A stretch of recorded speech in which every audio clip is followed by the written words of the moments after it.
আসসালামু আলাইকুম সুপ্রিয় শিক্ষার্থী, স্বাগত জানাচ্ছি আজকে ডেমো ক্লাস নাম্বার 1-এ। আজকের ক্লাসের আলোচনার বিষয় এইচএসসি আইসিটি বইয়ের তৃতীয় অধ্যায় সংখ্যা পদ্ধতি ও ডিজিটাল ডিভাইস। ক্লাসটি শুরু করার পূর্বেই ছোট্ট একটি রিকোয়েস্ট, তোমার নাম এবং কোন জায়গা থেকে দেখছো লিখে একটি কমেন্ট করে দাও। তৃতীয় অধ্যায়, এই অধ্যায়টিকে মূলত দুটি প্রধান অংশে বিভক্ত করা হয়েছে। প্রথমটি হচ্ছে সংখ্যা পদ্ধতি এবং দ্বিতীয়টি হচ্ছে ডিজিটাল ডিভাইস। প্রায় প্রতি বছরই প্রত্যেক বোর্ডেই এই অধ্যায়ের দুটি পার্ট থেকে দুটি প্রশ্ন এসে থাকে। আজকের এই ক্লাসে আমি প্রথম পার্ট সংখ্যা পদ্ধতি নিয়ে আলোচনা করব এবং এই সংখ্যা পদ্ধতিতে যে আলোচনাটা থাকবে তা খুবই গুরুত্বপূর্ণ। কোনো স্টুডেন্ট যদি এই ক্লাসটিকে খুব ভালোভাবে দেখে, তাহলে তার পরীক্ষার মধ্যে এই সংখ্যা পদ্ধতির অংশ থেকে কমন পাওয়ার সম্ভাবনা 80-90% বলা যায়। আচ্ছা, প্রথমেই আমরা সংখ্যা পদ্ধতি কি এটা একটু বুঝি। আমরা আসলে হিসাব বিকাশ করার জন্য, গণনা করার জন্য যেই প্রতীকগুলো ব্যবহার করি এবং যে উপায়টা ব্যবহার করি সেটাই হচ্ছে সংখ্যা পদ্ধতি। আচ্ছা, প্রথমেই সংখ্যা পদ্ধতি কয় প্রকার এটা নিয়ে একটু আলোচনা করা যাক। সংখ্যা পদ্ধতি মূলত 4 প্রকার। প্রথমটা হচ্ছে ডেসিমেল, দ্বিতীয়ত বাইনারি, তৃতীয়ত অক্টাল এবং চতুর্থ হেক্সাডেসিমেল। এবং এখানে সবথেকে ভালো লাগার যে বিষয়, সেই বিষয়টা হচ্ছে এই 4 প্রকার সংখ্যা পদ্ধতির মধ্য থেকে এক প্রকার সংখ্যা পদ্ধতি, প্রথম যে সংখ্যা পদ্ধতি ডেসিমেল, এই সংখ্যা পদ্ধতি নিয়েই আমরা আসলে বড় হয়েছি। আমরা নার্সারি ক্লাস থেকে একদম দশম শ্রেণী পর্যন্ত এই প্রত্যেকটা ক্লাসেই যে সংখ্যা পদ্ধতি ব্যবহার করে এসেছি, যোগ বিয়োগ গুণ ভাগ বীজগাণিতিক রাশি বলো, তারপর ধারা, আরও বিভিন্ন কিছু, সব কিছুতেই মূলত আমরা এই ডেসিমেল সংখ্যা পদ্ধতিটাকেই ব্যবহার করেছি এবং এটাকে আমরা খুব ভালোভাবে চিনি। ভালোভাবে চেনার মধ্যেও আজকের এই ক্লাসে আমরা এই ডেসিমেল সংখ্যা পদ্ধতির উপরে একটু বেশি ফোকাস করব, কারণ এখানে এমন কিছু বিষয় অজানা রয়েছে যেগুলো জানলে বাকি 3টা সংখ্যা পদ্ধতি আমাদের জন্য একদম সহজ হয়ে যাবে। এবং যদি এই বিষয়টা, সংখ্যার যে কালচার, যে বৈশিষ্ট্য, যেই ব্যবস্থা, এই বিষয়টা যদি আমরা একটু ভালোভাবে বুঝতে পারি, তাহলে আমরা নিজেরা চাইলেও এক একটা সংখ্যা পদ্ধতি তৈরি করে নিতে পারবো। তো আমরা একে একে সবগুলো সংখ্যা পদ্ধতি নিয়ে আলোচনা করব। প্রথমত আমাদের চিরপরিচিত সংখ্যা পদ্ধতি ডেসিমেল সংখ্যা পদ্ধতি, এটা নিয়ে একটু আলোচনা করি। ডেসিমেল ডেসিমেল সংখ্যা পদ্ধতিতে মূলত এই প্রতীকগুলো রয়েছে, এগুলোকে আমরা ছোটবেলা অঙ্ক হিসেবে চিনেছি। বলা হতো যে অঙ্ক কয়টি বা প্রতীক কয়টি, তখন আমরা অঙ্ক হিসেবে 10টি প্রতীককে চিনতাম 0 থেকে 9 পর্যন্ত। আর এই অঙ্ক বা এই প্রতীকগুলো দিয়েই আমরা পৃথিবীর যত বড় বড় যত হিসাবের নাম্বার আছে, সংখ্যা আছে, সেই সংখ্যাগুলোই লিখি। এখন আমরা সংখ্যা পদ্ধতির কালচারটা মূলত এই ডেসিমেল থেকেই শিখে যাব। তো দেখো, আমরা যদি গণনার জন্য এই প্রতীকগুলোকে ব্যবহার শুরু করি, তাহলে প্রথমেই 0 মানে কিছুই নেই, 1 মানে 1টি বোঝাচ্ছে, 2 মানে 2টি বোঝাচ্ছে, এরকমভাবে 3, 4, 5, 6, 7, 8, 9 এই অঙ্ক বা প্রতীকগুলোকে যখন আমরা গণনার জন্য ব্যবহার করব, তখন এগুলোকে বলা হবে সংখ্যা। আচ্ছা, এখন এখানে যে মজার ব্যাপারটা, আমরা ছোটবেলায় কি শিখেছি, 9-এর পরেই 1-এ 0 10, তারপরে 1 10 1 11, 1 10 2 12, এভাবে পরে এসেছি, শিখে এসেছি। কিন্তু এইখানে একটা সুন্দর প্যাটার্ন রয়েছে, যে প্যাটার্নটা আমরা কখনো হয়তো ভাবিনি, তবে আজকে আমরা সেটা ভাববো। দেখো, 0 থেকে 9 পর্যন্ত প্রতীকগুলোকে যখন আমরা সংখ্যা হিসেবে লিখলাম, ঠিক তারপরের সংখ্যাটা কত, 10। তো এই 10 সংখ্যাটা কিভাবে লেখা হয়েছে চিন্তা করো। 0 থেকে 9 পর্যন্ত যখন প্রতীকগুলো লেখা শেষ হয়ে গেল, ঠিক তার পরের সংখ্যাটার জন্য কিন্তু আলাদা কোনো প্রতীক নেই। এই 9-এর পরে যত সংখ্যা আছে এখনো পর্যন্ত পৃথিবীতে, সবগুলো সংখ্যাই মূলত এদের একটা সুবিন্যস্ত প্যাটার্নের দ্বারা তৈরি হয়। কেমন প্যাটার্ন দেখো, যখন এই প্রতীকগুলো আমরা একে একে লিখে 9 পর্যন্ত শেষ করলাম, তখন ঠিক তারপরে সংখ্যাটা কিভাবে নির্ধারিত হয় দেখো। এখানে প্রথম যেই সার্থক সংখ্যা রয়েছে, সার্থক অঙ্ক রয়েছে, বলতে পারি 1। এখন আমরা এই 1-এর সাথে প্রত্যেকটা প্রতীককে আবার বসাবো। 1টাকে আমরা বামে রাখবো এবং ডান পাশে 0 থেকে 9 পর্যন্ত প্রত্যেকটা প্রতীক বা অঙ্ক বসাবো। দেখো, 1-এর পর 0, এটা কিন্তু একটা স্ট্রাকচার। এখন কি আসবে, 1-এর পর 1, তারপর 1-এর পর 2, তারপর 1 এর পর 3, 1 এর সাথে 4, 1 এর সাথে 5, 1 এর সাথে 6, 1 এর সাথে 7, 1 এর সাথে 8, 1 এর সাথে 9। আচ্ছা, এখন প্রথম সার্থক অঙ্ক 1 এর সাথে আমরা প্রত্যেকটি প্রতীককে একবার করে বসিয়ে নিলাম। এভাবেই কিন্তু মূলত আমরা 10 থেকে 19 সংখ্যাটি পাই। এটা অনেকে জেনে থাকতে পারো, অনেকে এটা নিয়ে ভাবতে পারো, আবার অনেকে না, বেশিরভাগই এটাকে নিয়ে ভাবার আসলে আমরা তেমন কিছু পাই না বা ভাবিও না, প্রয়োজন পড়ে না। আচ্ছা, একের সাথে যখন প্রত্যেকটা প্রতীককে আমরা পুনরায় লিখলাম, এখন একের সাথে সবাইকে লেখা শেষ, কি করব? পরবর্তী যে সার্থক অঙ্ক রয়েছে 2, এই সার্থক অঙ্কের সাথে আবার আমরা এই প্রতীকগুলোকে পুনরায় বসাবো। তাহলে আমরা কি পাবো? 2 এর সাথে 0 বসালে 20, এরকমভাবে 2 এর সাথে 1, 2 এর সাথে 2, 2 এর সাথে 3, 2 এর সাথে 4, 5, 6, 7, 8, 9, এরকমভাবে 20 থেকে আমরা 29 পর্যন্ত সংখ্যাগুলো পাচ্ছি। তো এই সংখ্যাগুলো আমরা এভাবেই কিন্তু কন্টিনিউ করে একদম 99 পর্যন্ত যেতে পারি। তারপর 3 এর সাথে প্রত্যেকটা প্রতীক বসিয়ে 3 থেকে 39 পর্যন্ত পাচ্ছি। 4 এর সাথে প্রত্যেকটা প্রতীক বসিয়ে 40 থেকে 49 পর্যন্ত পাচ্ছি। 50 থেকে 59 পর্যন্ত পাচ্ছি। 60 থেকে 69 পর্যন্ত পাচ্ছি। এইভাবে কিন্তু আমরা পরবর্তী সকল সংখ্যা নির্ণয় করতে পারি। 99 যাওয়ার পর কিন্তু আমাদের এই প্রত্যেকটা প্রতীকের সাথে এক এক করে প্রত্যেকটা প্রতীক বসানো শেষ হয়ে যায়। হ্যাঁ, এর পরবর্তীতে আমরা যে সংখ্যাগুলো পাই সেগুলো একটু দেখে নিই। 90, 90 থেকে 99, 99 শেষ হওয়ার পর কিন্তু আমরা এই যে 10 থেকে 99 পর্যন্ত সংখ্যাগুলো পাই। একটু ভালোভাবে খেয়াল করো। প্রথম সংখ্যা 10, 2 ডিজিটের যে প্রথম সংখ্যা সেটা 10, 2 ডিজিটের যে শেষ সংখ্যা এটা হচ্ছে 99। আমরা প্রথমে 10 এর সাথে 0, এই যে এই লাইনটা একটু দেখো, এই কলামটা দেখো, 10 এর সাথে আমরা 0 বসাইলাম, 10 এর সাথে 1 বসাইলাম, 10 এর সাথে 2, 10 এর সাথে 3, এভাবে আমরা 109 পর্যন্ত পাই। এরকম 10, 11, 12 প্রত্যেকটা 2 ডিজিটের সংখ্যার সাথে আমরা প্রতিবার এই বেসগুলো বা এই প্রতীকগুলোকে বসিয়ে আমরা নতুন নতুন সংখ্যাগুলো পাই। তো একটা সংখ্যা আসে কিভাবে, এই প্যাটার্নটা যদি তোমরা ধরতে পারো তবেই বাকি সংখ্যা পদ্ধতিগুলো একদম ইজি হয়ে যাবে। আমি আবারও একটু সংক্ষিপ্ত আলোচনা করি। সংখ্যা গণনা, কোনো কিছু গণনার জন্য যখন আমরা সংখ্যা হিসেবে এদেরকে ব্যবহার করি তখন 9 পর্যন্ত তো প্রতীকগুলোকে লিখি। 9 পর্যন্ত প্রতীক লেখার শেষ হওয়ার পর একটা নতুন স্ট্রাকচারে বা নতুন একটা কালচারের মাধ্যমে পরবর্তী সংখ্যাগুলো আসে। কীরকম? আমরা প্রথম সার্থক অঙ্কে 1 এর সাথে প্রত্যেকটা প্রতীককে বসাই। 1 এর সাথে প্রত্যেকটা প্রতীক বসানো শেষ হলে 2 এর সাথে বসাই, তারপর 3 এর সাথে, 4 এর সাথে, 5 এর সাথে, 6 এর সাথে, 7 এর সাথে, 8 এর সাথে, 9 এর সাথে, এবং 9 এর সাথে বসানোর পর আমরা 2 ডিজিটের যেই সংখ্যাগুলো রয়েছে 10 থেকে 99 শেষ করি। পরের বার এই 10 থেকে 99 পর্যন্ত প্রত্যেকটা 2 ডিজিটের সংখ্যার সাথে পুনরায় 0 থেকে 9 পর্যন্ত বসিয়ে একদম 100 থেকে 999 পর্যন্ত পাই। এটা হচ্ছে ডেসিমেল সংখ্যা পদ্ধতি লেখার নিয়ম। তো ডেসিমেল সংখ্যা পদ্ধতিতে বেস রয়েছে 10টা, যেগুলোকে আমরা ছোটবেলা থেকে অঙ্ক বা প্রতীক হিসেবে চিনি। আচ্ছা, এবার তোমাদের মাথায় একটা প্রশ্ন ঢুকিয়ে দিই, একটু চিন্তা ঢুকিয়ে দিই। আচ্ছা, এই ডেসিমেল সংখ্যা পদ্ধতি এটা প্রথম যারা ব্যবহার করেছিল বা আবিষ্কার করেছিল, তারা যদি 0 থেকে 9 পর্যন্ত আলাদা আলাদা 10টা প্রতীক না নিয়ে 0 থেকে 7 পর্যন্ত আলাদা আলাদা কেবল 8টা প্রতীক নিত। দেখো এখানে 0 থেকে 8 পর্যন্ত আলাদা আলাদা, 7 পর্যন্ত আলাদা আলাদা ভিন্ন ভিন্ন 8টা প্রতীক নিত। মানে আমরা 8 এবং 9কে যদি না চিনতাম তাহলে সংখ্যা লেখার সময় এই সংখ্যা আমাদের সাথে কি আচরণ করত? দেখো প্রথম কলামের দিকে তাকাও। আমরা সংখ্যা হিসেবে 0 থেকে 7 পর্যন্ত লেখার পর থেমে যেতে হতো, কারণ আমাদের নতুন কোনো প্রতীক নেই। তাহলে এরপর 7-এর পর কোন সংখ্যাটা আসবে? নর্মালি 7-এর পর ডেসিমেলে যেই রুলস বা যেই স্ট্রাকচারে সংখ্যা এসেছে সেই একই স্ট্রাকচার এখানে ব্যবহার হবে। প্রথম সার্থক অঙ্ক 1, এর সাথে আমরা প্রত্যেকটা প্রতীককে বসাবো। সার্থক অঙ্কটাকে আমরা কোথায় রাখবো?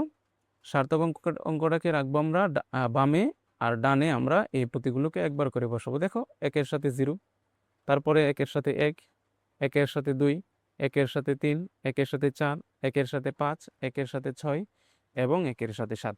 লেখা শেষ। এখন ডেসিমেলে একটু খেয়াল করো, 1-এর সাথে 7 হওয়ার পর কিন্তু 1-এর সাথে 8 এবং 1-এর সাথে 9 লেখার একটা সুযোগ ছিল। কেন এখানে 8, 9 প্রতীক হিসেবে ছিল, কিন্তু এই সংখ্যায় দেখো আমার তো 8 আর 9 নেই। আচ্ছা, তাহলে 17 লেখার পর নতুন যে সংখ্যাটা আসতো সেটা কি? প্রথম সার্থক অঙ্কের সাথে যখন আমরা প্রত্যেকটা প্রতীককে একবার করে লিখে নিয়েছি, এবার দ্বিতীয় সার্থক অঙ্ক 2, তার সাথে প্রত্যেকটা প্রতীককে আমরা কি করব, একবার করে লিখে নেব। তাহলে আমরা এখানে 20 থেকে 27 পর্যন্ত পাবো। আচ্ছা, এরপর কি হবে, একদম ডেসিমেলের নিয়মে তারপর 30 থেকে 37 পাবো, অনুরূপ 40 থেকে 47, 50 থেকে 57 ইত্যাদি ইত্যাদিতে পেয়ে যাব আমরা। আচ্ছা, এখন মজার ব্যাপার হচ্ছে এইটাকেই একটা সংখ্যা পদ্ধতি হিসেবে আইসিটিতে ব্যবহার করা হয়েছে। এই সংখ্যা পদ্ধতির নাম হচ্ছে অক্টাল সংখ্যা পদ্ধতি। তো ডেসিমেল সংখ্যা পদ্ধতিতে সংখ্যাগুলো কিভাবে বিন্যস্ত হয়ে আসছে এটা যদি বুঝতে পারি, তাহলে অক্টাল কিভাবে বিন্যস্ত হচ্ছে সেটা বুঝতে পারবো। আচ্ছা, এবার একটা মজার বিষয় তোমাদেরকে বলি। মজার বিষয়টা হচ্ছে, খেয়াল করো এইখানে 10, এই যে 10 আর এইখানে যে 10, আমরা ভুল করে এই অক্টালের 10কে 10 বা 10 বলতেই পারি। এটা হবে আমাদের ভুল। কেন ভুল হবে? দেখো, এই 10 এটা কেবল একটা প্রতীক। এখন সংখ্যা পদ্ধতি যখন ভিন্ন হবে তখন এই প্রতীকের মানও ভিন্ন হয়ে যাবে। ডেসিমেলে 10 এই প্রতীকের মান 10, এবং এটাকে আমরা এমনভাবে পড়েছি, এমনভাবে অভ্যস্ত হয়েছি যে আইসিটি পড়ার পর, এই সংখ্যা পদ্ধতি পড়ার পর অনেকেই এই 10 এই 10 মধ্যে পার্থক্যটা খুঁজে পায় না, কারণ আমরা তাকে 10 হিসেবে চিনি। তো এখানেও তাকে আমরা 10 বলেই কি বলি, 10 বলেই তাকে পরিচিত দিই। আসলে এ কিন্তু 10 না। কেন 10 না এটাও একটু বোঝার চেষ্টা করি। দেখো এখানে ডেসিমেলের দিকে একটু তাকাও, এই কলামে একটু তাকাও, এখানে খেয়াল করো শূন্য, শূন্যর মান তো শূন্য, 1 2 3 4 5 6 7 8 9, সর্বশেষ যে মানটা রয়েছে, প্রতীকটা রয়েছে, তার মান হচ্ছে 9। এরপরে যেই প্রতীকটা এসেছে সেটা হচ্ছে কি 10, ক্রমান্বয়ে। এবার এদিকে একটু গণনা শুরু করো। এই কলামে দেখো 7 পর্যন্ত লেখার পর নর্মালি 7-এর পরে সাংখ্যিক মান কত আসে, 8। আর এই সংখ্যা পদ্ধতিতে 7-এর পরে যে প্রতীকটা এসেছে সেটা হচ্ছে 10। তাহলে ক্রম বা সাংখ্যিক মান যদি বিবেচনা করি, 7-এর পর পর যেই প্রতীক আসবে সেটা হচ্ছে 8। তো অক্টাল পদ্ধতিতে এই 10 প্রতীকের মান হচ্ছে 8। আচ্ছা, তাহলে ডেসিমেল সংখ্যা পদ্ধতিতে 1 1 এই সংখ্যা পদ্ধতির মান হচ্ছে কত? ডেসিমেল সংখ্যা পদ্ধতিতে 1 1 এই প্রতীকের মান হচ্ছে 11, কিন্তু অক্টালে 1 1 এই প্রতীকের মান হচ্ছে 9। আমাদের সবথেকে বড় যুদ্ধটাই হচ্ছে এই ব্যাপারগুলোকে আমাদের মস্তিষ্কের সাথে অ্যাডজাস্ট করা, বোঝানো যে কেবলমাত্র প্রতীক দেখেই এখন থেকে আর তাদের সাংখ্যিক মান বলা যাবে না। যদি সংখ্যা পদ্ধতি পরিবর্তন হয়ে যায় তাদের মানও পরিবর্তন হয়ে যাবে। আচ্ছা, আমরা এবার একটা নতুন সংখ্যা পদ্ধতিতে আলোচনা করব। তো এটা ছিল আমাদের ডেসিমেল, এবং এটা হচ্ছে অক্টাল সংখ্যা পদ্ধতি। তো অক্টাল সংখ্যা পদ্ধতিতে প্রতীক কয়টি? 8টি। আমরা এখানে আইসিটিতে প্রতীকগুলোকে বেইজ হিসেবে চিনব। আচ্ছা, এবার চলো আরেকটি সংখ্যা পদ্ধতি নিয়ে আলোচনা করি। সেই সংখ্যা পদ্ধতি হচ্ছে বাইনারি। আশ্চর্যের বিষয় দেখো, ডেসিমেলে যেখানে আমরা 0 থেকে 9 পর্যন্ত ভিন্ন ভিন্ন মোট 10টি প্রতীক ব্যবহার করেছি, অক্টালে যেখানে আমরা এই 8 9কে বাদ দিয়ে 0 থেকে 7 পর্যন্ত ভিন্ন ভিন্ন 8টি প্রতীককে ব্যবহার করেছি, বাইনারিতে আরও একদম 2 থেকে 9 পর্যন্ত প্রত্যেকটি সংখ্যা, প্রত্যেকটি প্রতীককে বাদ দিয়ে কেবলমাত্র 2টা প্রতীককেই রাখা হয়েছে। সেই 2টা প্রতীক হচ্ছে 0 এবং 1। তাহলে যদি প্রশ্ন করা হয় ডেসিমেলের বেস কতটি, প্রশ্নের উত্তর হচ্ছে 10টি। অক্টালে বেস কতটি, প্রশ্নের উত্তর হচ্ছে 8টি। এবং ডেসিমেলে যেহেতু 0 থেকে 9 সবগুলো প্রতীক রয়েছে, আমরা পৃথিবীর যত সংখ্যা আছে তাদেরকে যদি ডেসিমেল পদ্ধতিতে লিখি এই সবগুলো প্রতীক ব্যবহার হবে। অক্টালে যেহেতু 8 এবং 9 অক্টাল পদ্ধতিতে নেই, তাহলে পৃথিবীর যত সংখ্যাই তাদেরকে যদি অক্টাল পদ্ধতিতে লিখতে চাই, কোনোভাবেই 8 এবং 9 ব্যবহার করা যাবে না। এখন এই দুইটা কথার সাথে বাইনারিকে যদি একটু বিশ্লেষণ করি, তাহলে বাইনারিতে কেবলমাত্র 2টা প্রতীক। অতএব পৃথিবীর যত সংখ্যা আছে প্রত্যেকটা সংখ্যাকে যদি আমরা বাইনারি পদ্ধতিতে লিখতে চাই, তাহলে শুধুমাত্র 0 এবং 1 দিয়ে লিখতে হবে। এইবার আসো, তাহলে যখন আমরা বাইনারিতে গণনা করতে যাব, প্রথম সংখ্যাটাই হচ্ছে 0, দ্বিতীয় সংখ্যাটা হচ্ছে 1। এখন তাহলে পরের সংখ্যাটা কি আসবে? বেস তো শেষ। একদম ডেসিমেল এবং অক্টালের মতো সাধারণ নিয়ম, সেটা হচ্ছে একটাই মাত্র সার্থক প্রতীক রয়েছে, সেটা হচ্ছে 1। এবার আমরা এই 1-এর সাথে এই প্রতীক দুইটাকে পাশাপাশি লিখব। তাহলে কি হয় দেখো, 1-এর সাথে 0, 1-এর সাথে 1, 1-এর সাথে 0 লেখা শেষ, 1-এর সাথে 1 লেখা শেষ। এখন তাহলে কি করব?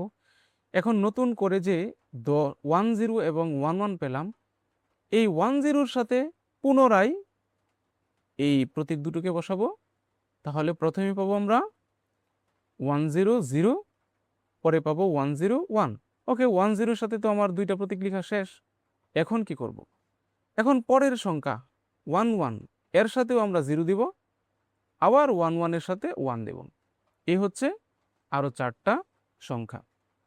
এবার পরবর্তী সংখ্যায় যাওয়ার আগে সেই বিষয়টা একটু আলোচনা করি। দেখো, 10 ডেসিমেল সংখ্যা পদ্ধতিতে ছিল, তার সাংখ্যিক মান 10। 10 অক্টাল সংখ্যা পদ্ধতিতে ছিল, তার সাংখ্যিক মান 8 ক্রম অনুযায়ী। তাহলে বাইনারিতে 10 এর সাংখ্যিক মান কত? একদম নর্মাল, 10 এর সাংখ্যিক মান হবে ক্রম অনুযায়ী 0 এর মান 0, 1 প্রতীকের মান 1, আর 10 প্রতীকের মান হবে 2। একের পরে কত আসার কথা? 2 আসার কথা। তাহলে এই 10 হচ্ছে 2, তার মানে 11 হচ্ছে 3। 11 কি হবে তাহলে? 11 হয়ে যাবে 3। তো যেই বিষয়টা বারবার আমি উল্লেখ করতে চাই, সেটা হচ্ছে ইন্টারমিডিয়েটে বা এইচএসসিতে আইসিটি বইয়ে যখন সংখ্যা পদ্ধতি নিয়ে আলোচনা করা হবে, তখন 11 দেখার সাথে সাথে সেটাকে 11 বলা যাবে না। এটা ডেসিমেল 11 হলেও অক্টালে সেটা হয়ে যায় 9, আবার বাইনারিতে হয়ে যায় মাত্র 3।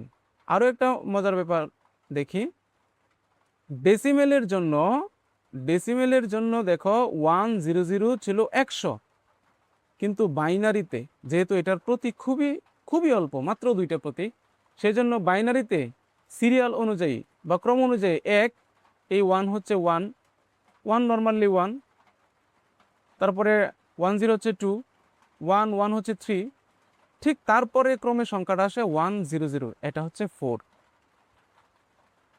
এখন কথা হচ্ছে বাইনারিতে এই 100কে আমরা 4 হিসেবে, মাত্র 4 হিসেবে চিনি, যেখানে ডেসিমেল সংখ্যা পদ্ধতিটা 100 মানে 100, কতটুকু ব্যবধান?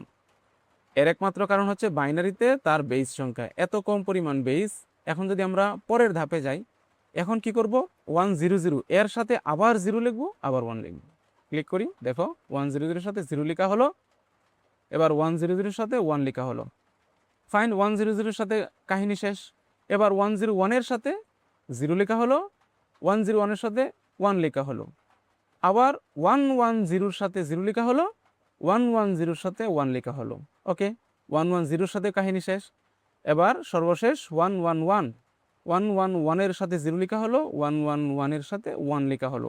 এইবার দেখো, ডেসিমেল সংখ্যা পদ্ধতিতে 1000 এর সাংখ্যিক মান হচ্ছে 1000, কিন্তু বাইনারিতে এত বড় একটা এত বড় একটা সংখ্যা, কিন্তু এর সাংখ্যিক মান হচ্ছে কেবল কত? দেখো, 10 হচ্ছে 2, 11 3, 4 5 6 7 8।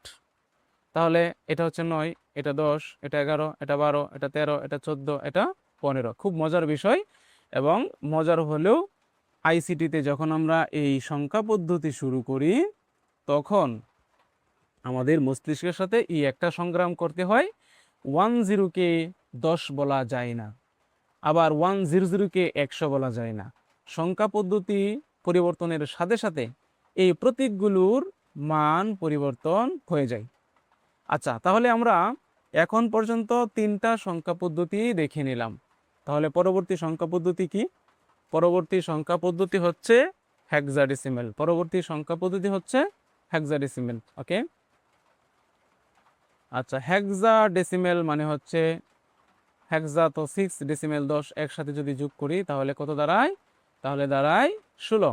তাহলে যেই সংখ্যা পদ্ধতির প্রতীক 16টি, সেটাকেই হেক্সাডেসিমেল সংখ্যা পদ্ধতি বলা হয়। এবার আসো মজার বিষয়, যারা এই ব্যাপারগুলা প্রথমেই আলোচনায় এনেছে বা আবিষ্কার করেছে, তারা চাইলেই 16টা পদ্ধতি 16টা প্রতীককে ভিন্ন ভিন্নভাবে আমাদের সামনে উপস্থাপন করতে পারতো, কিন্তু তারা কি করলো, তারা এইখানে 0 থেকে 9 পর্যন্ত তো রাখলোই, রাখার পর নতুন করে যে 6টি প্রতীক আমাদের প্রয়োজন সেইখানে এ থেকে এফ পর্যন্ত লাগিয়ে দিল। তার মানে এই হেক্সাডেসিমেল সংখ্যা পদ্ধতিতে A B C D E F এগুলো এক একটা প্রতীক। আচ্ছা, এক একটা প্রতীক, এখন এইখানে এদের এক একটা প্রতীকের কি আছে, মান আছে। এবার দেখো, যদি সংখ্যায় গণনার জন্য আমরা এদেরকে লিখি তাহলে কি প্রথমেই হবে 0 1 2 3 4 5 6 7 8 9 A B C D E F, এবং এখানে এ এর সাংখ্যিক মান 10, বি এর সাংখ্যিক মান 11, সি এর সাংখ্যিক মান 12, ডি 13, ই 14 এবং এফ কত 15। আচ্ছা, তো প্রতীকগুলো যখন সংখ্যা হিসেবে লেখা শেষ তখন ঠিক তারপরে এফ এর পরে কি সংখ্যাটা আসবে, একদম আগের নিয়ম। প্রথম সার্থক সংখ্যা, প্রথম সার্থক প্রতীক 1, এই 1 এর সাথে এইবার কি আসবে, এই 1 এর সাথে এবার 0 আসবে, তারপর 1 এর সাথে 1 আসবে, 1 এর সাথে 2, 3, 1 এর সাথে 4, 1 এর সাথে 5, 1 এর সাথে 6, 1 এর সাথে 7, 1 এর সাথে 8, 1 এর সাথে 8, 1 এর সাথে 9, 1 এর সাথে এ, 1 এর সাথে বি, 1 এর সাথে সি, 1 এর সাথে ডি, 1 এর সাথে ই, 1 এর সাথে এফ। ওকে ফাইন, এখন 1 এফ এর পরে তাহলে কি আসবে, সিম্পল বিষয়, দ্বিতীয় সার্থক প্রতীক 2, এবার 2 এর সাথে পর্যায়ক্রমে 0 থেকে এফ পর্যন্ত আসবে, 0 থেকে একদম পর্যায়ক্রমে এফ পর্যন্ত আসবে। আমরা এখানে 20 থেকে 2f পর্যন্ত পাবো। তারপর 3 এর সাথে পর্যায়ক্রমে 0 থেকে এফ পর্যন্ত আসবে, তারপর 4 এর সাথে আসবে, এবং একইভাবে 5 এর সাথে 6, 7, 8, 9 A B C D E F প্রত্যেকের সাথেই এই প্রতীকগুলো আসবে। আসার পর আবার নতুন করে প্রতীক শুরু হবে।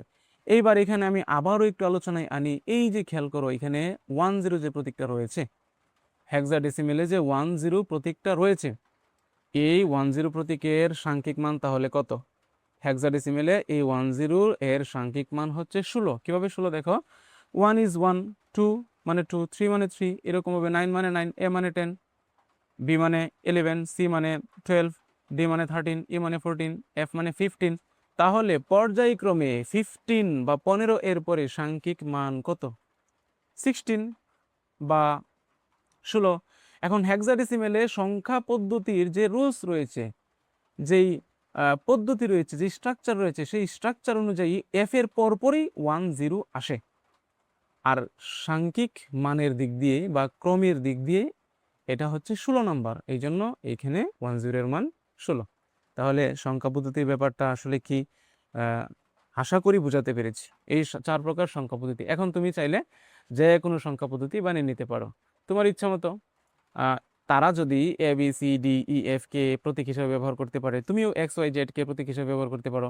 তারা যদি 2টা প্রতীক দিয়ে একটা সংখ্যা পদ্ধতি বানাতে পারে, 8টা দিয়ে বানাতে পারে, 16টা দিয়ে বানাতে পারে, তুমি 20টা দিয়ে বানাতে পারো, তুমি 24টা দিয়ে বানাতে পারো।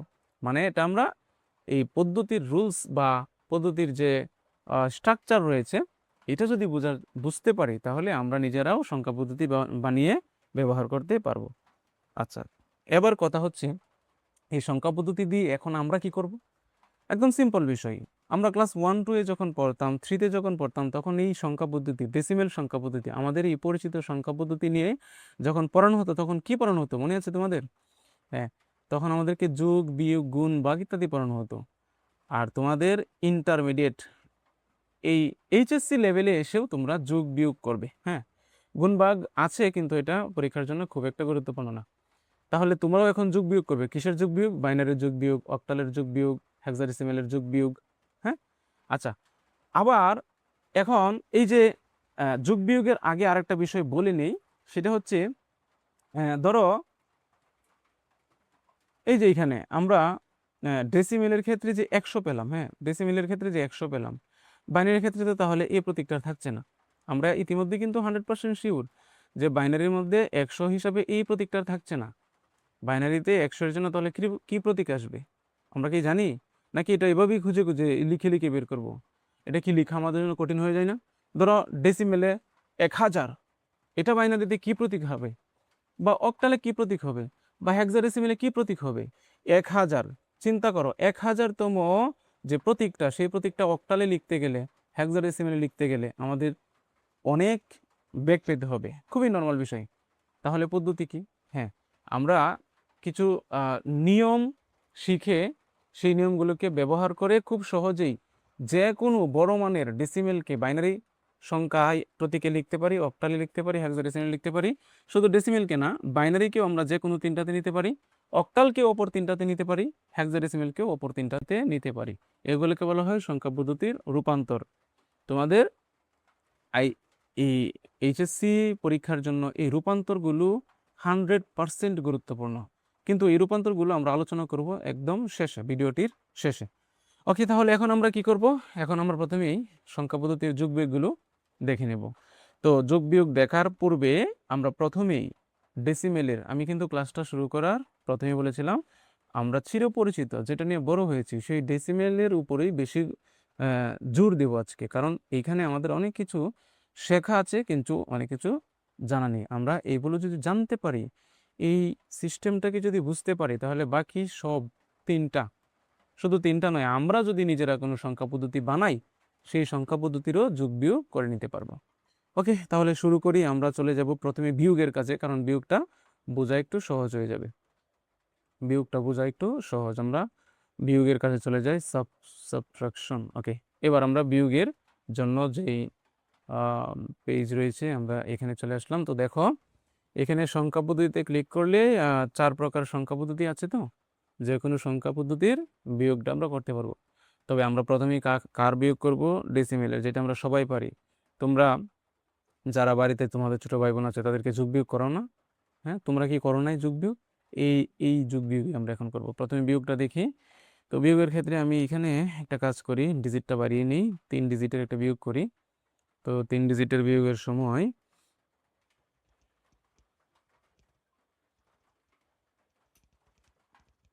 আচ্ছা আমি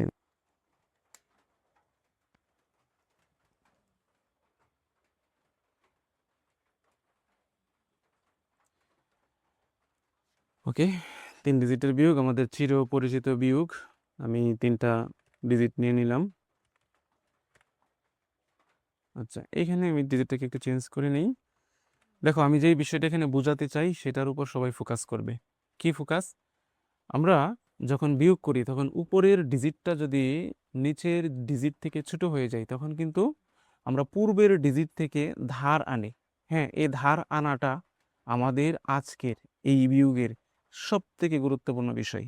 ধার আনা, ধার আনার ব্যাপারটা যদি বুঝতে পারি এই ডেসিমেলের জন্য, তাহলে অক্টাল, বাইনারি, হেক্সাডেসিমেল সবগুলো আমাদের জন্য ইজি হয়ে যাবে। ওকে, প্রথম লাইনে 6 থেকে যখন 2 আমরা বিয়োগ করব, দেখো 6 থেকে 2 বিয়োগ করলে ফল কত আসে? 4 আসে। ওকে, 4 এখানে নিয়ে আসলাম। এইবার এই ঘরে দেখো, যখন আমি ক্লিক করলাম এই এই ডিজিট থেকে, তোমরা একটু ভালোভাবে এখানে ফোকাস করবে কোন ঘরে কি হয়। এখানে কিন্তু আমি 7 দিয়েছিলাম। এখন 7 দেওয়ার পর যখন এই ঘরের ফলটা চাই, তখন দেখলাম যে উপরের ডিজিটটা 5 ছোট হয়ে গেছে, তখন এইখান থেকে 1 উঠে গেছে। আমরা কিন্তু এই কাজটাই করতাম, এখান থেকে 1 ধার নিয়ে নিতাম, মাইন্ড ইট, ধার নিতাম কত? 1। কিন্তু এই ঘরে তখন কত হিসাব করতাম? তোমরা একটু মনে করে দেখো তো, এই ঘরে তখন হিসাব করতাম 15। কিভাবে, কেন 15 হিসাব করতাম? কখনো কি এই প্রশ্নটা তোমরা মাথায় এনেছো? যদি মাথায় এনে থাকো এবং এটা নিয়ে বুঝে বিশ্লেষণ করে থাকো, তাহলে তোমার জন্য আজকের বিষয়টা সহজ। আর যদি না প্রশ্ন এনে থাকো নিজের মাথায়, তাহলেও তোমাদের জন্য সহজ, কিন্তু একটু বুঝতে হবে।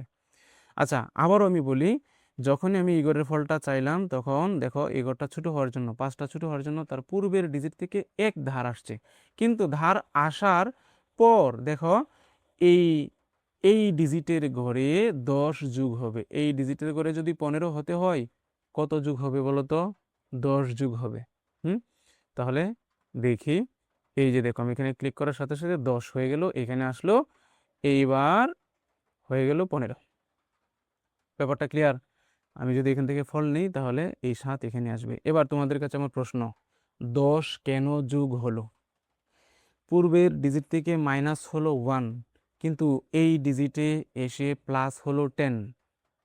এখন 10 কেন যোগ হলো? এর উত্তর হচ্ছে সংখ্যা পদ্ধতিতে। বলো, সংখ্যা পদ্ধতির নাম কি? ডেসিমেল। এর প্রতীক কয়টি? 10টি। এই জন্যই বিয়োগ করার সময় এক ধার আনি, কিন্তু যার জন্য ধার আনি তার কাছে এসে যোগ হয় 10। এখন এই বিষয়টা যদি বুঝতে পারো তাহলে নিজের মাথায় একটা প্রশ্ন আনতে পারো, তাহলে অক্টালের তো সংখ্যা পদ্ধতিতে প্রতীক 8টি। অক্টালের বিয়োগের সময় এক ধার আনলে কি যার জন্য ধার আনবো তার এখানে 8 যোগ হবে? উত্তর হলো হ্যাঁ, তার এখানে 8 যোগ হবে। বাইনারির জন্য 2 যোগ হবে, আর হেক্সাডেসিমেলের জন্য 16 যোগ হবে। আমি কথাটা ফাঁকে বলে নিলাম। Okay fine. এবার আসো আমাদের লাস্ট ঘরের বিয়োগফল বসাবো। দেখো 6 বিয়োগ 4 কত আসছে? 2। বেশ, চলে আসলো এখানে। তাহলে এই বিয়োগের সময় ধার নেওয়া এবং ধারের ফলটা যোগ হওয়া, আমি আবার একটু উল্লেখ করি, আমরা যার জন্য ধার নিব ধারটা তার পূর্বের ডিজিট থেকে নিব, সেই ডিজিট থেকে মাইনাস হবে 1, কিন্তু যার জন্য ধার আনছি তার কাছে এসে যোগ হবে বেইজ, যত তত। তাহলে সংখ্যা পদ্ধতি ডেসিমেলের বেইজ 10, এইখানে যোগ হলো 10। Okay fine. এবার আসো, যখন আমরা পরীক্ষার জন্য খাতার মধ্যে বিয়োগ করি তখন তো এভাবে এক যোগ এখান থেকে এক বিয়োগ হয় না। আবার এখানে ছিল 5, 15 হয়ে গেছে। এই কাজগুলো আমাদের মনে মনে করে নিতে হয়। তো সাইডে একটু দেখো, আমি এখানে এই সাইডে আরেকটা ব্যবস্থা করে রেখেছি, যে এই সাইডে ব্যবস্থা করে রেখেছি, এটা হচ্ছে আমাদের খাতায় যেভাবে আসে সেভাবে। তো এই কাজটা তো আমার মাথায় করতে হয়। 6 থেকে 2 বাদ দিলাম 4, এবার 5 থেকে 8 বাদ দিতে হবে, যাবে না, এই জন্য পূর্বের ঘর থেকে 1 আনতে হবে, আর 1 আনবো কিন্তু যোগ করব 10। 10 আর 5 15, 15 থেকে 8 গেলে কত থাকে? 15 থেকে 8 গেলে থাকে 7। এবার এখানে আমরা দেখছি 7, এই যে এই ঘরটায় আমরা দেখছি 7, কিন্তু এখানে আসলে মূলত রয়েছে কত? 6। 6 থেকে 4 বাদ দিলে 2। তো এইখানে আমরা খাতায় যেভাবে করি সেভাবে বুঝলাম, আর এখানে একদম অ্যানিমেশনের মাধ্যমে বুঝলাম। এই হচ্ছে ডেসিমেলের বিয়োগের বিষয়। তো ডেসিমেলের মেইন বিষয়, কার জন্য ধার নিচ্ছি, কোন জায়গা থেকে ধার নিচ্ছি। ধার নিব তার পূর্বের ডিজিট থেকে, এবং এখান থেকে এক ধার নেওয়াতে 1 মাইনাস হবে। আর সব থেকে ইম্পর্টেন্ট বিষয় হচ্ছে যার জন্য ধার আনলাম তার সাথে যোগ হবে 10, যেহেতু আমরা ডেসিমেল সংখ্যা পদ্ধতির বিয়োগ করছি। আচ্ছা, এবার যদি সংখ্যা পদ্ধতি চেঞ্জ করে নেই, বাইনারিতে একটু পরে যাই, যদি অক্টাল নেই, অক্টালে তো আমাদের 8 9 নেই, 8 9 আমরা ইনপুট করতে পারবো না। তো এখানে আমি নিলাম 7 4 3, এবং নিচে নিলাম 2 5, তারপর নিলাম 7। এবার তোমাদের কাছে প্রশ্ন, একটু মৌখিকভাবে জবাব দিতে পারো, যে এইখানে 3 থেকে যখন 7 বাদ দিতে পারবো? না, দিতে পারবো না। তার মানে কি এই 3, তার জন্য আমাকে ধার আনতে হবে, এই 3-এর জন্য ধার আনতে হবে। কোত্থেকে আনবো ধার? ধার আনবো তার পূর্বের ডিজিট থেকে, এইখান থেকে। আচ্ছা, এবার বলো কত ধার নিব? এইখান থেকে আমরা ধার নিব 1, 1 ধার নিলে এখানে হয়ে যাবে 3, কিন্তু ধারটা যার জন্য নিলাম তার সাথে গিয়ে যখন যোগ হবে তখন আর 1 যোগ হবে না, তখন যোগ হবে 8। হ্যাঁ, ডেসিমেলের জন্য আমরা 10 যোগ করেছিলাম, কিন্তু এখন তো অক্টাল, অক্টালের বেস কয়টি, প্রতীক কয়টি? 8টি। তাহলে এখানে কত বিয়োগ হবে? যোগ হবে 8 যোগ হবে। আমরা একটু দেখি অ্যানিমেশনের মাধ্যমে। এই যে ক্লিক করলাম, দেখো এখান থেকে 1 উঠে গেল, ছিল 4 হয়ে গেছে 3। এবার এই 1-এ ক্লিক করলে এটা হয়ে যাবে 8, 8 হয়ে এখানে চলে আসলো। এই 8 এখন যোগ হবে 3-এর সাথে, কত হবে? 11। এইবার 11 থেকে 7 বিয়োগ করলে কত আসছে? 4। এই 4 এখানে ফলের ঘরে চলে আসলো। আবার এখানে ক্লিক করলাম, দেখো উপরে ডিজিট কিন্তু ছোট, তার মানে এখানে ক্লিক করলে তার পূর্বে থেকে সেম প্রসেস, সেম নিয়মে 1 চলে আসবে, কিন্তু এখানে এসে যোগ হবে 8, 8 হয়ে 11, 11 থেকে 5 যদি আমরা বিয়োগ করি 6, 6 এই ঘরে চলে যাবে। এবার 6 থেকে 2 বাদ দিলে কত হয়? 4, 4 4-এর ঘরে বসে যাবে। ওকে, আবারও দেখি, এটা হচ্ছে আমাদের সিমুলেশনের মাধ্যমে বা অ্যানিমেটরের মাধ্যমে একদম সুন্দর একটা বর্ণনা। আর পরীক্ষার খাতার মধ্যে আমাদের যা লিখতে হয় তা হচ্ছে এই কাজগুলো আমাদের মাথায় খুব সাবধান হিসাব নিকাশ করতে হয়। 3 মানে এইখান থেকে, এই যে তার পূর্বের ডিজিট 4 থেকে এখানে 1 ধার আসবে, ধার আসবে 1, কিন্তু যোগ হবে বেইজের পরিমাণ। বেইজ কত? 8, অতএব 8 3 11, 11 - 7 = 4। ওকে, তাহলে এখানে কিন্তু আর 4 নেই, এখানে রয়ে গেছে 3। আবারও আমাদেরকে পূর্বের ঘর থেকে 1 ধার আনতে হবে, কিন্তু এখানে যোগ হবে 1 বেইজ মানে 8, 8 3 11, 11 থেকে 5 বাদ দিলে হয় 6, আর এখানে রয়ে গেল 6, 6 থেকে 2 বাদ দিলে 4। এ হচ্ছে অক্টালের বিয়োগ। তো আশা করি এই বিয়োগগুলো তোমাদের জন্য খুব একটা কঠিন হবে না। এবার আমরা সংখ্যা পদ্ধতিটাকে একটু চেঞ্জ করি। সংখ্যা পদ্ধতি চেঞ্জ করে আমি একটু হেক্সাডেসিমেলে নেই, এবং এটার বিয়োগটা একটু বড় করে করি। আমি একটা ডিজিট বাড়িয়ে নিই।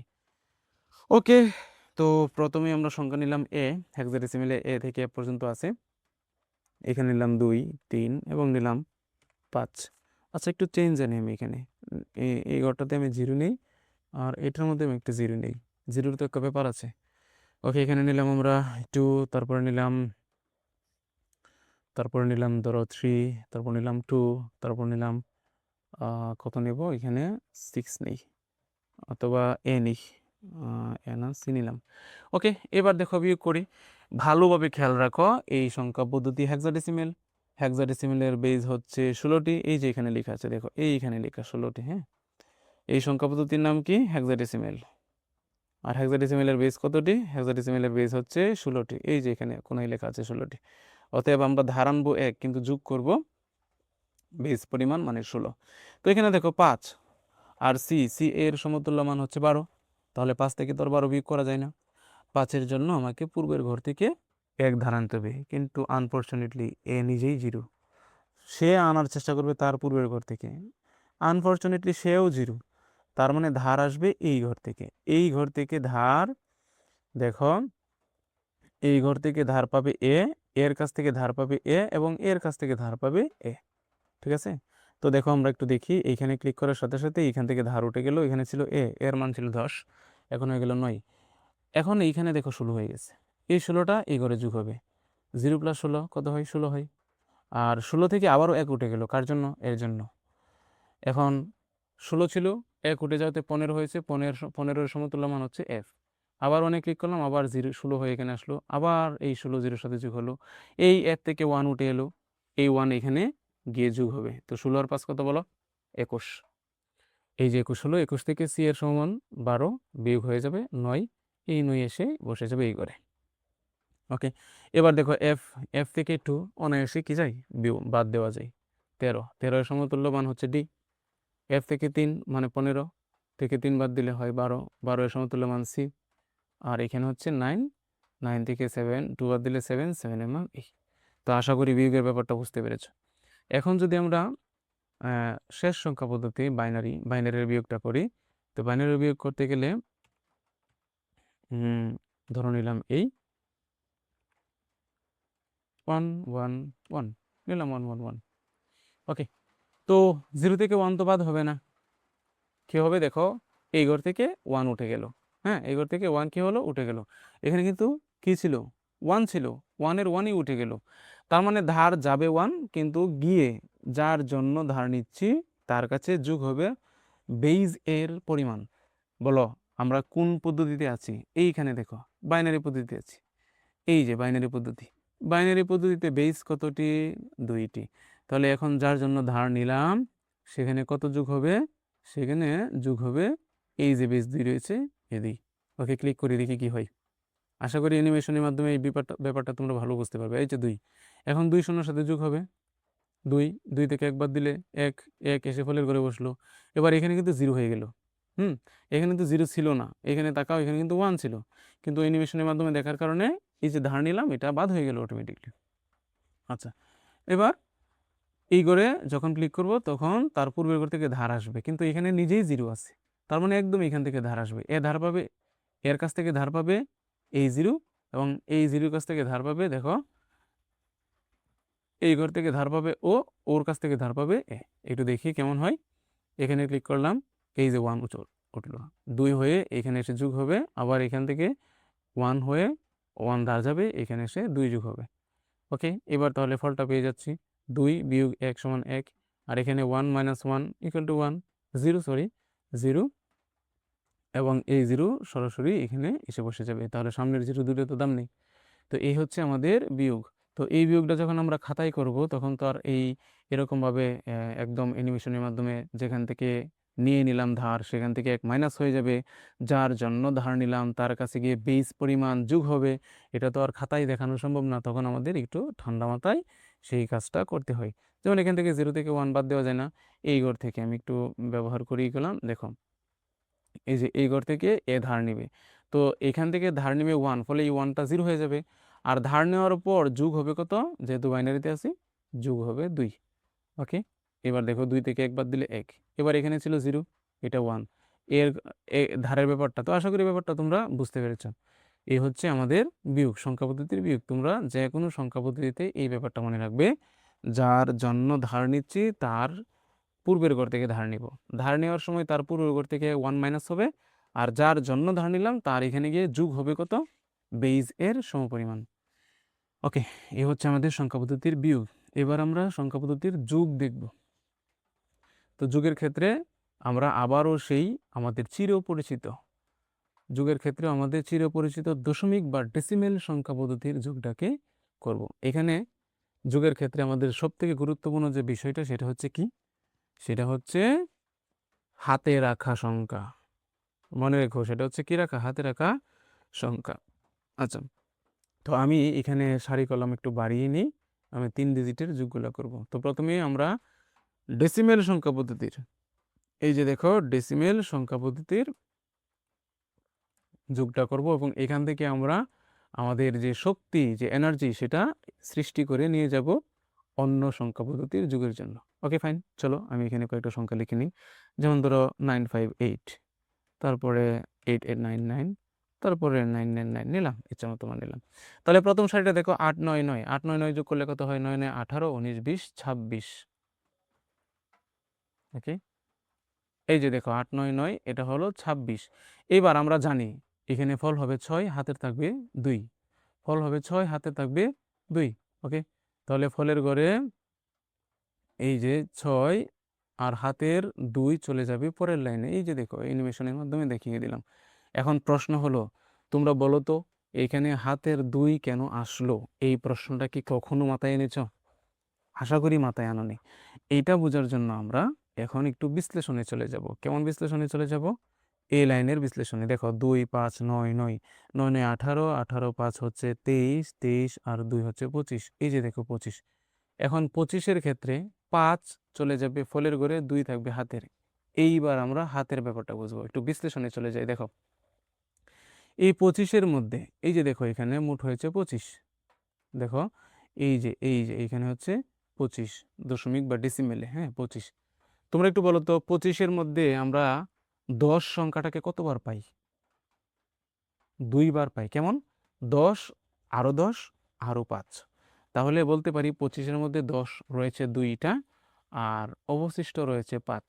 এখন 10 রয়েছে 2টা, কেন 10 রয়েছে 2টা উল্লেখ করছি, কেন তোমাদেরকে প্রশ্ন করলাম যে কয়টা 10 রয়েছে? কারণ আমরা যে সংখ্যা পদ্ধতিতে আছি সেই সংখ্যা পদ্ধতির নাম দশমিক সংখ্যা পদ্ধতি, এবং তার বেইজ বা প্রতীক হচ্ছে 10টি। এই জন্যই আমরা এই যোগফলের মধ্যে এই 25 যে পেলাম, এই 25-এর মধ্যে 10 কতটা আছে এটা হিসাব করছি। তো এটা বের করার জন্য আমরা স্বাভাবিকভাবে চিন্তা করতে পারি 10 10 আর হচ্ছে 5, তাহলে 10 আছে 2টা, অতিরিক্ত 5। এই অতিরিক্ত 5, অবশিষ্ট 5, এটাই আমাদের ফলের ঘরে চলে যায়। এই অতিরিক্ত 5 আমাদের ফলের ঘরে চলে যায়, আর যেটা কি হাতের থাকে সেই হাতেরটা কি হয়, সেই হাতেরটা চলে যায় পরের সারির উপরে, পরের কলামের উপরে। ওকে, এখন এই 5 চলে যাবে ফলের ঘরে, আর এই যে কেরি মানে হাতের, এটা চলে যাবে এই কলামের উপরে। ওকে ফাইন, চলে গেল।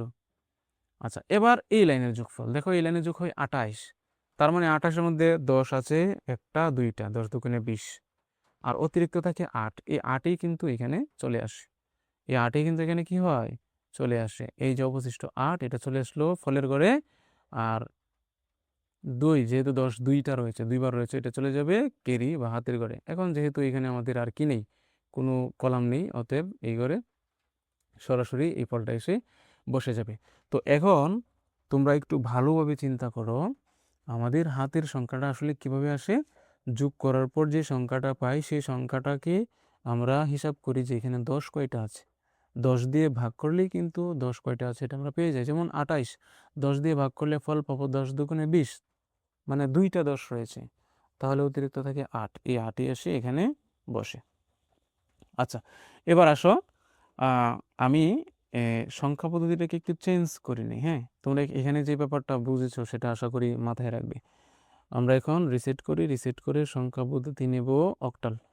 Minded, octal. অক্টালে নিলাম আমি 777 574 367। ওকে, চাইলে আমরা এখানে আরও সারি কলাম বাড়াতে পারি। এবার তোমাদের কাছে আমার প্রশ্ন, আমরা যেই সংখ্যা পদ্ধতি এখন যোগ করব সেই সংখ্যা পদ্ধতির নাম কি? অক্টাল। অক্টালের বেস কতটা? উত্তর হচ্ছে 8টা। তাহলে হাতের হিসাব করার সময় এখন আমরা এই 8কে বাছাই করব, গুরুত্ব দিব। ওকে, যোগ করি প্রথম লাইনটা, দেখি 4 7 4 7। দেখো 7 4 7, আমরা কিন্তু এখানে অক্টাল পদ্ধতিতে থাকলেও যোগগুলো করব ডেসিমেলের হিসেবেই, মানে দশমিকের মতোই আর কি। যেমন 4 7 4 7 মোট হচ্ছে 18। মোট হচ্ছে কত? 18। 7 7 14, 15 16 17 18। এখন কিন্তু আমরা চাইলেই এখান থেকে 8 কেটে নিয়ে এখানে বসাতে পারবো না, হাতের 1 রাখতে পারবো না, কারণ আমাদের সংখ্যা পদ্ধতি পাল্টে গেছে। এখন তাহলে কি করব? যেহেতু সংখ্যা পদ্ধতি অক্টাল, তার বেস 8, তুমি হিসাব করো 18 এর মধ্যে 8 কয়টি রয়েছে? আমি হিসাব করে পেলাম 18 এর মধ্যে 8 রয়েছে 2টি। কেমন? 8 একে 8, 8 দুগুণে 16। অতএব 16 পাওয়াতে আমি বলতে পারি এখানে 8 রয়েছে 2টা। আচ্ছা, 8 দুগুণে যদি 16 হয় তাহলে অতিরিক্ত কত থাকে? 2।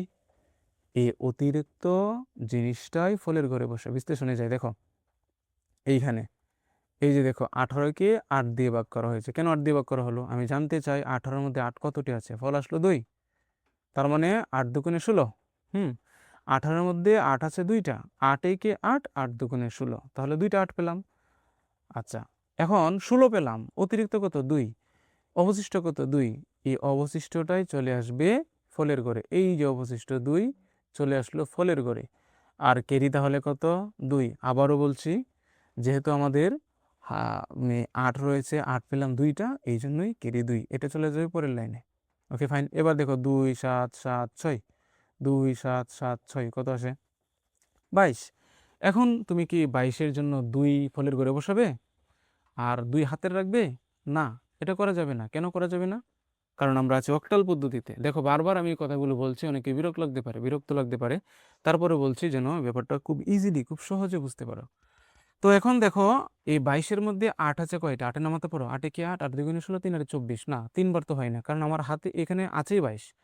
8কে 3 বার পর্যন্ত নিলে হয় 24। তার মানে 8 দুগুণে 16। এখন 16-র পরে অতিরিক্ত আছে 17, 18, 19, 20, 21, 22, তার মানে 6। অতএব আমি এখানে 8 পাচ্ছি 2টা, আর অবশিষ্ট হয় 6। এই অবশিষ্ট চলে যাবে ফলের ঘরে, আর এই ভাগফল যেটা, সেটা যাবে ক্যারি হয়ে পরের সারিতে, পরের কলামে। এবার 2 7 5 3 যদি আমরা যোগ করি তাহলে হয় 17। তো 17 এর মধ্যে 8 আছে কতটি? 8 দিয়ে ভাগ করো। 8 দুগুণে 16, তার মানে 8 আছে 2টি, এবং 2টি 8-এ ফল হয় 16। আর আমার এইখানে টোটাল ফল হচ্ছে 17। টোটাল ফল কত? 17। তাহলে আমার অবশিষ্ট কত? 1। এই অবশিষ্ট, এই যে অবশিষ্ট, এই ব্যাখ্যাটা বিশ্লেষণটা তোমরা চাইলে পজ করে দেখবা। এই যে অবশিষ্ট, দেখো অবশিষ্ট, এই অবশিষ্টটা চলে যাবে ফলের ঘরে। এই অবশিষ্ট চলে যাবে ফলের ঘরে, আর কেরি 2 চলে যাবে পরের কলামে। এবং এখানে যেহেতু আর কোনো কলাম বাকি নেই, এই কেরি সরাসরি এখানে বসবে। এই হচ্ছে আমাদের ফলাফল। হুম এই হচ্ছে আমাদের ফলাফল। তাহলে অক্টালের যুগের ব্যাপারটা বুঝতে পারলাম। এখন যদি আমরা সংখ্যা পদ্ধতি চেঞ্জ করি, হেক্সাডেসিমেলে চলে যাই। হেক্সাডেসিমেলে যদি আমরা যোগ করতে চাই, আমি হেক্সাডেসিমেলের জন্য একটা কলাম বাড়িয়ে নিলাম, একটা বড় সংখ্যা নেব। দেখো নিলাম FF A 4 5 9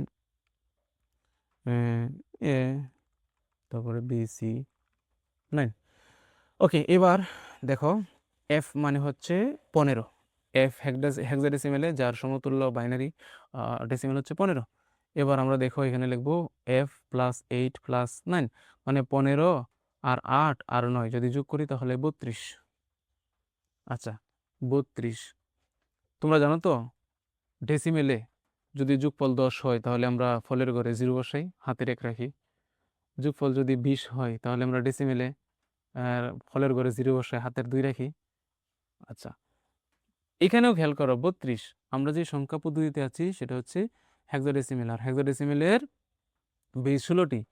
এখন আমরা দেখব এই 32-এর মধ্যে এই যে প্রথম কলাম যোগ করলাম, এই প্রথম কলামের মধ্যে যে 32 পেলাম, এই 32-এর মধ্যে বেস 16 কতবার আছে? 16 নামাতে পারো। 16 কি 16? 16 দুগুণে 32, একদম লেভেল। 2টা 16 আছে, অবশিষ্ট কিন্তু কিছু নেই, তার মানে অবশিষ্ট 0। এই অবশিষ্ট 0 ফলের ঘরে চলে আসবে। দেখো কত সুন্দর করে চলে আসলো। আর এই যখন ভাগ করলাম 32কে 16 দিয়ে, তখন 16 পেলাম 2টা। এই 16 2টা পাওয়ার কারণেই আমার এখানে কেড়ে এসেছে কত? এই যে এখানে কেড়ে এসেছে 2। এই কেড়েটা এখন চলে যাবে পরের কলামের উপরে।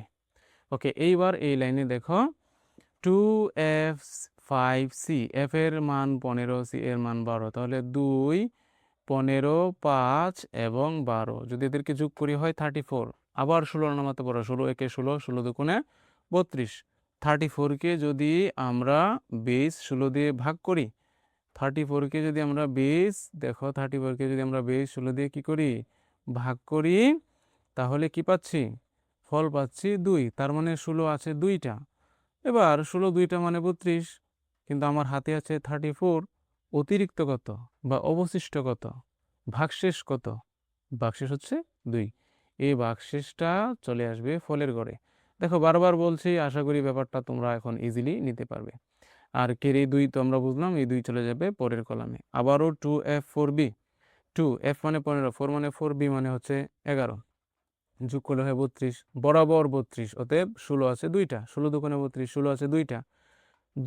2টা 16 পাওয়ার পর অতিরিক্ত বা অবশিষ্ট বা ভাগশেষ কত? কোনো ভাগশেষ নেই। এই জন্য এখানে অবশিষ্ট 0, এই অবশিষ্ট 0 চলে আসবে ফলের ঘরে, আর কেড়ে 2 চলে যাবে অবশিষ্ট পরের কলামে। এখন আবারও যদি আমরা লাস্ট কলাম যোগ করি, ফল পাবো 37, 37। এখন এখানেও কিন্তু 16 আছে 2টা, 16 16, আরও হচ্ছে 16 16 যদি 32 হয়, তাহলে অবশিষ্ট থাকে 5। এই 5 অবশিষ্ট, এই যে 5 অবশিষ্ট, এই অবশিষ্ট 5 চলে যাবে 5-এর ঘরে। আর যেহেতু 16 আছে 2টা, দেখো এখানে লাস্ট লাইনটা দেখো, এখানে বিশ্লেষণ করে 37/2 অবশিষ্ট 5 কেড়ে 2, এই কেড়ে 2 চলে যাবে পরের কলামে। এখন যেহেতু আমাদের এখানে আর কোনো কলাম অবশিষ্ট নেই, ফলে এই কেড়ে সরাসরি নিচে চলে আসবে। তো এই হচ্ছে আমাদের ডেসিমেল, অক্টাল এবং হেক্সাডেসিমেলের যুগ। এবার আসো বাইনারি যুগ। বাইনারি যুগের ক্ষেত্রে আমরা কি করব? রিসেট করে সংখ্যা পদ্ধতিটা চেঞ্জ করে নেই। এটা হচ্ছে, এ হচ্ছে আমার বাইনারি, এ হচ্ছে বাইনারি। তো বাইনারি যোগ করব। বাইনারি যুগের ক্ষেত্রে আমরা এখানে নিলাম 1 1 1 1, সবগুলো 1ই নিয়ে নিলাম। আচ্ছা, সবগুলো 1 যদি নিয়ে নিই, তাহলে দেখো এখানে কি হচ্ছে। এই যে আমরা কিন্তু বাইনারি যুগে আছি, তবে যুগটা নর্মালি দশমিকের মতো করব। 1 1 1 কত হয়? 3 হয়, কিন্তু আমরা তো 3 বসাতে পারবো না। আমরা জানি বাইনারিতে কেবল 2টা বেজ রয়েছে, 0 এবং 1। অতএব এদেরকে আমাদের 0 1 দ্বারা প্রকাশ করতে হবে। এখন আগের নিয়মে দেখি, 2 এর মধ্যে বাইনারির বেজ কত? 3, সরি, যোগফল 3 পেলাম। এখন বাইনারি বেজ কত? বাইনারি বেজ হচ্ছে 2, তাহলে 3 এর মধ্যে 2 আছে একটা। হ্যাঁ, 3কে যদি আমরা একটু বিশ্লেষণ করি, 2 যোগ 1, তাহলে কয়টা 2 পেলাম? একটা। অতএব হাতের থাকবে 1, আর অবশিষ্ট কত হয়? 1 হয়। এই যে চলে গেল 1 অবশিষ্ট ফলের ঘরে, আর কেরি চলে যাবে 1, এটা চলে যাবে উপরের লাইনে। এবার এই কলামে 1 1 1 1 দশমিকের বা ডেসিমেলের যুগে, নর্মাল যুগে হয় 4। এবার 4 মানে কত? 2 আছে 2টা, 2 একে 2, 2 দুগুণে 4। তাহলে যেহেতু 4-এর মধ্যে 2 মানে বেস 2, 2টা, অতএব হাতের থাকবে 2। অবশিষ্ট তো নাই, 2 দিয়ে 4কে ভাগ করে দেখো, অবশিষ্ট কিন্তু নাই। তোমরা যদি এগুলো আগে পড়ে থাকো, তোমরা দেখবে যোগফলগুলোকে 2 দিয়ে ভাগ করানো হচ্ছে বইয়ের মধ্যে বা বিভিন্ন টিচাররা করে। এর মূল কারণটাই হচ্ছে 2 হচ্ছে বেস, আমরা জানতে চাই বেস কতটি আছে। ওকে, অবশিষ্ট 0 ফলের ঘরে চলে আসবে, কেরি 2, এটা চলে যাবে পরের লাইনে। এবার এই কলমে 2 1 1 1 মোট হবে 5, 5-এর মধ্যে 2 আছে 2টা, 2 দুগুণে 4, 2 যোগ 2 যোগ 1, 5কে বিশ্লেষণ করলে আমরা 2 পাচ্ছি 2টা, আর অবশিষ্ট পাচ্ছি কত? 1। তাহলে এখানেও অবশিষ্টটা চলে যাবে ফলের ঘরে, আর কেরি 2 চলে যাবে পরের কলামে।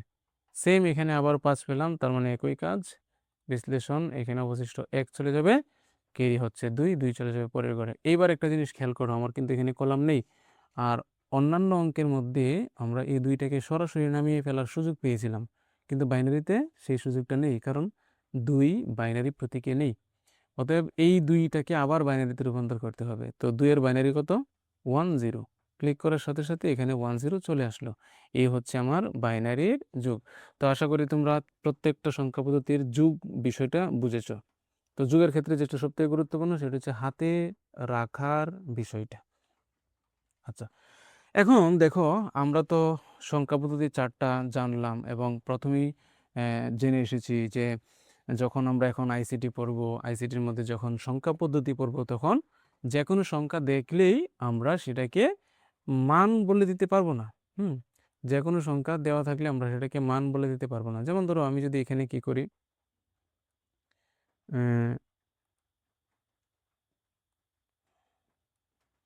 আচ্ছা আমি এখানে লিখলাম, ধরো আমি এখানে লিখলাম 2, 2 লিখলাম। এটা কিন্তু এখন একটা প্রতীক, ভালোভাবে খেয়াল করো, এটা কিন্তু একটা প্রতীক। তুমি কিন্তু এই প্রতীকের মান কত সেটা বলতে পারবে না। হ্যাঁ, 2 হওয়ার কারণে বলতে পারবে, কারণ 2 অক্টালে রয়েছে, 2 ডেসিমেলে রয়েছে, 2 হেক্সাডেসিমেলে রয়েছে। কিন্তু প্রবলেম হলো যখন আমরা আহ, যখন আমরা 10 লিখব তখন কিন্তু এটাকে তুমি 10 বলতে পারবে না, কারণ এটা 10 না হয়ে 3ও হতে পারে বাইনারির জন্য। আবার অক্টালের জন্য এটা 8 হতে পারে, সরি কত, হ্যাঁ অক্টালের জন্য এটা 8 হতে পারে, হেক্সাডেসিমেলের জন্য এটা 16 হতে পারে। তাহলে আমরা এটা বলবো কিভাবে বা বুঝবো কিভাবে? এটা বোঝার জন্য আমাদের একটা ওয়ে আছে, একটা অপশন আছে। সেই অপশনটা হচ্ছে সংখ্যাটা দেওয়ার পর তারা তোমাকে এরকমভাবে প্রতীক দিয়ে দিবে। সংখ্যাটা লেখার পর তোমাকে নিচে এরকম বীজ দিয়ে দিবে। এখন দেখো, যেহেতু এখানে 2, তার মানে 2 হচ্ছে বেজ। বলো 2 কোন সংখ্যা পদ্ধতির বেজ? 2 হচ্ছে বাইনারি সংখ্যা পদ্ধতির বেজ। তাহলে এই 10 প্রতীকটা কোন পদ্ধতিতে লেখা? বাইনারিতে লেখা। তার মানে তুমি এটাকে 10ও বলতে পারবে না, তুমি একে 8ও বলতে পারবে না, তুমি একে 16ও বলতে পারবে না। এর মান হচ্ছে 3। এর মান হচ্ছে কত? 3। আচ্ছা, এবার ধরো কোন একটা নাম্বার দিল এরকম, সাপোজ এরকম নাম্বার দিল যে 1101, 1101। এখন তুমি এটাকে কি 1101 বা 1101 বলবে? তোমার হাতে কি এই ক্ষমতা আছে? কারণ 1101 এই সংখ্যাটা ডেসিমেলেরও হতে পারে, বাইনারিরও হতে পারে, তারপর হেক্সাডেসিমেলেরও হতে পারে, অক্টালেরও হতে পারবে। তাহলে তুমি কোনটা বুঝবে? আবারও বলি, এগুলো বোঝার জন্য তোমাকে অবশ্যই তারা অপশন দিয়ে দিবে। হয় তারা লিখিত আকারে বলে দিবে এটা হেক্সাডেসিমেল নাম্বার, এটা অক্টাল নাম্বার, অথবা এটা বাইনারি নাম্বার, অথবা এটা ডেসিমেল নাম্বার। আর যদি লিখিতভাবে না দেয় তাহলে অবশ্যই তারা তোমাকে ব্র্যাকেট দিয়ে ওই সংখ্যা পদ্ধতির বেসটা এইভাবে নিচে লিখে দিবে। তার মানে 1101 হচ্ছে হেক্সাডেসিমেলের। আর যেহেতু এটা হেক্সাডেসিমেলের, আমিও এটার মান এখন বলতে পারছি না, এটার মান নির্ণয় না করে বলা সম্ভবও না। একটা জিনিস খেয়াল করো, আমি এখানে একটা গুরুত্বপূর্ণ কথা বলেছি। এটা যেহেতু হেক্সাডেসিমেলে আছে, আমরা এটাকে 1101 বলতে পারছি না, কারণ এটা 1101 প্রতীকে কত মান প্রকাশ করছে, মানে কত নম্বর ক্রমে আছে এটা কিন্তু আমরা বলতে পারছি না। আচ্ছা, এখন আমি যদি এটাকে এরকম দিই 10 দিই, তখন কিন্তু বোঝাচ্ছে এই সংখ্যা পদ্ধতিটা ডেসিমেলের। এখন আমি বলতে পারবো এটা 1101। আচ্ছা, আমি যদি এখানে 8 দিই তাহলে কিন্তু এটা বোঝাচ্ছে অক্টাল। তাহলে আইসিটির এই অধ্যায়ে যখন সংখ্যা পদ্ধতি নিয়ে আলোচনা হবে, তোমরা তোমরা চাইলে একটু কষ্ট করে তোমাদের মেইন বই অথবা সাপ্লিমেন্ট অথবা মডেল টেস্ট খুলে এই অধ্যায়ের এমসিকিউ বা সিকিউ দেখতে পারো। দেখবে সংখ্যাগুলো নিচে এরকম 8, 2, 16 দেওয়া আছে। এগুলো না দিলে তো তুমিও বুঝতে পারবে না, তোমাকে তারা কনফিউশনে রাখতে চায় না। এবার যে গুরুত্বপূর্ণ কথাটা বলেছি, যদি এটা অক্টালের হয় তাহলে 1101 এই প্রতীক আসলে কত বোঝাচ্ছে? এখন এগুলো আমরা কিভাবে বুঝবো? এগুলো বোঝার জন্যই আমাদের এখন আলোচনা হচ্ছে সংখ্যা পদ্ধতির রূপান্তর। সংখ্যা পদ্ধতির কি রূপান্তর? ওকে, এখন সংখ্যা পদ্ধতির রূপান্তরের আগে আমাদের একটা বিষয় রয়েছে, সেটা হচ্ছে 2 এর কমপ্লিমেন্ট। তবে আমি এই ব্যাপারটা ভেবেছিলাম ক্লাসে আলোচনা করব, কিন্তু আমার যথেষ্ট বড় হয়ে গেছে ভিডিও, এই জন্য কমপ্লিমেন্ট আলোচনা না করে ট্রান্সফরমেশন রূপান্তরে চলে যাচ্ছি। আবার রূপান্তরের মধ্যে দেখো, যেহেতু এখানে 4 প্রকারের সংখ্যা পদ্ধতি রয়েছে, তাহলে প্রত্যেকটা সংখ্যা পদ্ধতিকে অপর 3টাতে রূপান্তর করা যায়। অতএব 4টা সংখ্যা পদ্ধতিকে মোট 12টা ভাবে রূপান্তর করা যায়। ওকে, আমরা চলে যাই সংখ্যা পদ্ধতি রূপান্তরে। এখন ধরো এই যে মাত্র আমি লিখলাম ডেসিমেল সংখ্যা, আচ্ছা একটা ডেসিমেল সংখ্যা, এই ডেসিমেল সংখ্যাকে আমি এখন বাইনারিতে রূপান্তর করব। এখন দেখো ডেসিমেল সংখ্যা, এই ডেসিমেল সংখ্যাকে যদি আমরা বাইনারিতে রূপান্তর করতে চাই, ডেসিমেল সংখ্যাকে যদি আমরা বাইনারিতে রূপান্তর করতে চাই, decimal two binary, decimal two binary অথবা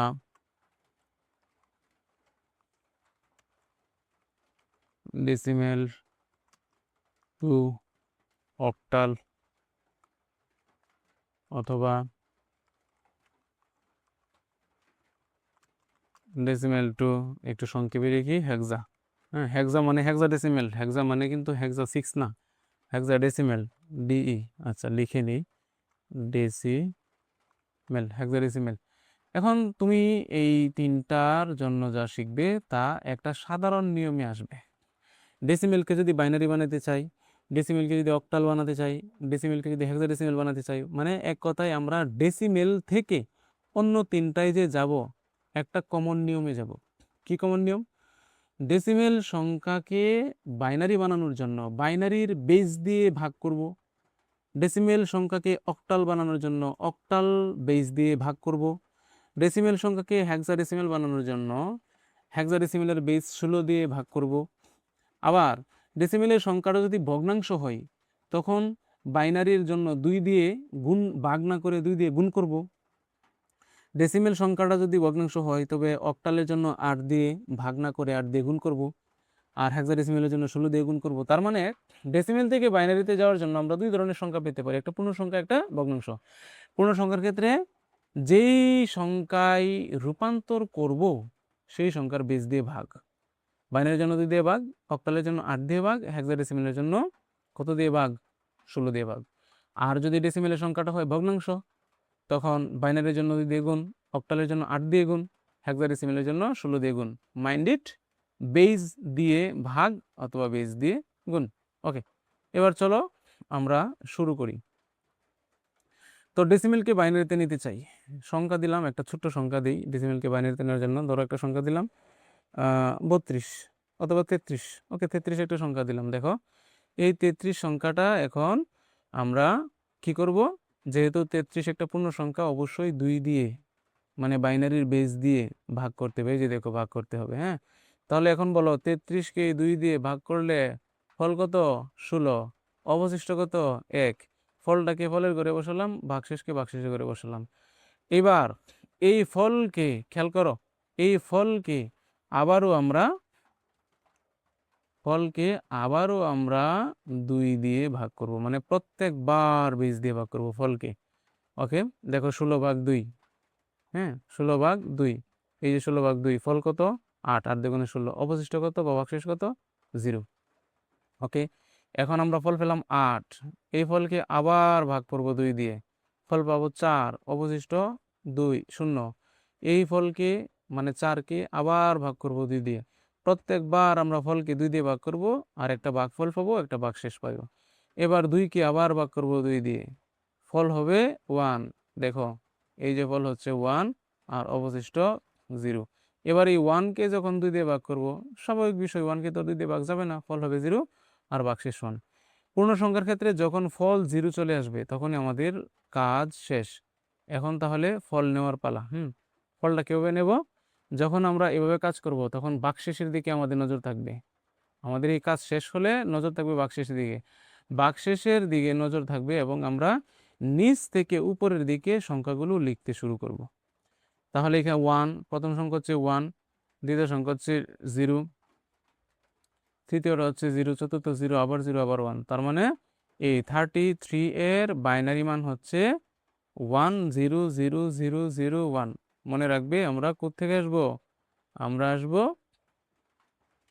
এই নিচের থেকে। তাহলে দেখো বাইনারি 33 দশমিকে এর সমমানের বাইনারি হচ্ছে 10000001 আর নিচে 2 দেওয়া হচ্ছে, বাইনারি বেস বোঝাচ্ছে। ওকে, তো দেখো আমি এখানে পূর্ণ সংখ্যা নিয়েছিলাম। এবার যদি আমি একটা ভগ্নাংশ সংখ্যা নিই, যেমন ধরো 0.25 নিলাম, 0.25। ওকে, 0.25 নিলে আমি একটু রিসেট দিয়ে নিই। 0.25 নিলাম। এটা কিন্তু একটা ভগ্নাংশ সংখ্যা। ভগ্নাংশ সংখ্যা হওয়ার কারণে কি হবে দেখো, এই যে দিকে তাকাও, ভগ্নাংশের জন্য আলাদা কাজ হচ্ছে, এই যে এখানে তাকাও,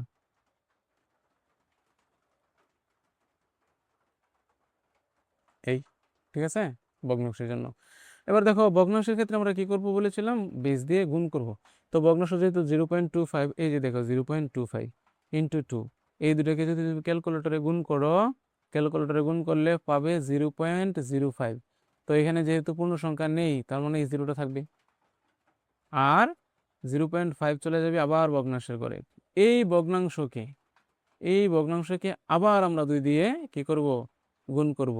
এখন দেখো 2 দিয়ে গুণ করলে, তুমি যদি 0.5কে 2 দিয়ে গুণ করো, তাহলে ফল পাবে 1.0। ক্যালকুলেটর হাতে নিয়ে দেখো, পাবে 1.0। এখন পয়েন্টের আগের সংখ্যাটা কিন্তু 1, এটাই আমরা ফলের ঘরে বসাবো, আর পয়েন্টের পরে যা আসে তা ভগ্নাংশের ঘরে বসাবো। যেহেতু এখানে পয়েন্টের ফলের ঘরে 0 আসছে, ভগ্নাংশ। ওকে, এখন আমাদের কাজ শেষ। যেহেতু ভগ্নাংশ করে 0 এসে গেছে, এই 0কে তো আর 2 দিয়ে ভাগ করলে কোনো লাভ নেই। তার মানে এটা হচ্ছে আমার ফাইনাল ফল। তাহলে ফাইনাল ফল কত দেখো, 0.25 দশমিক, এর সমতুল্য বাইনারি হচ্ছে 0.01। আচ্ছা, এবার আমি কি করব, একসাথে একটা সংখ্যা নেব। ধরো 12 দশমিক নিলাম, 12 দশমিক কত নিব, 12 দশমিক শূন্য। আচ্ছা, একটা ছোট সংখ্যা নেই, 12 এটা নিস দশমিক 25। ওকে, 12.25। এখন যেহেতু আমার এখানে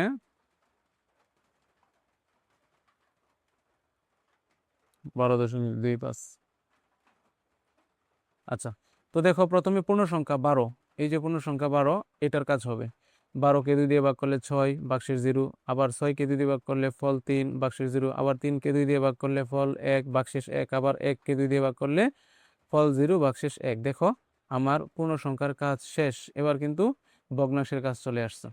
এবার ভগ্নাংশ হচ্ছে 0.25, একে 2 দিয়ে গুণ করলে ফল আসে 0.5। পয়েন্টের আগে 0 থাকার কারণে ফলের ঘরে 0 বসিয়ে দিলাম।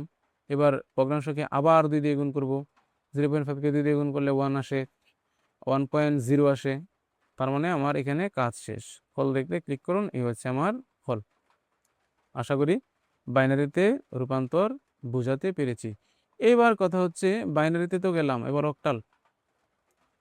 ধরো আমি একটা নাম্বার নিলাম 17। তো 17 এর অক্টাল কত আসবে, 17 এর অক্টাল হচ্ছে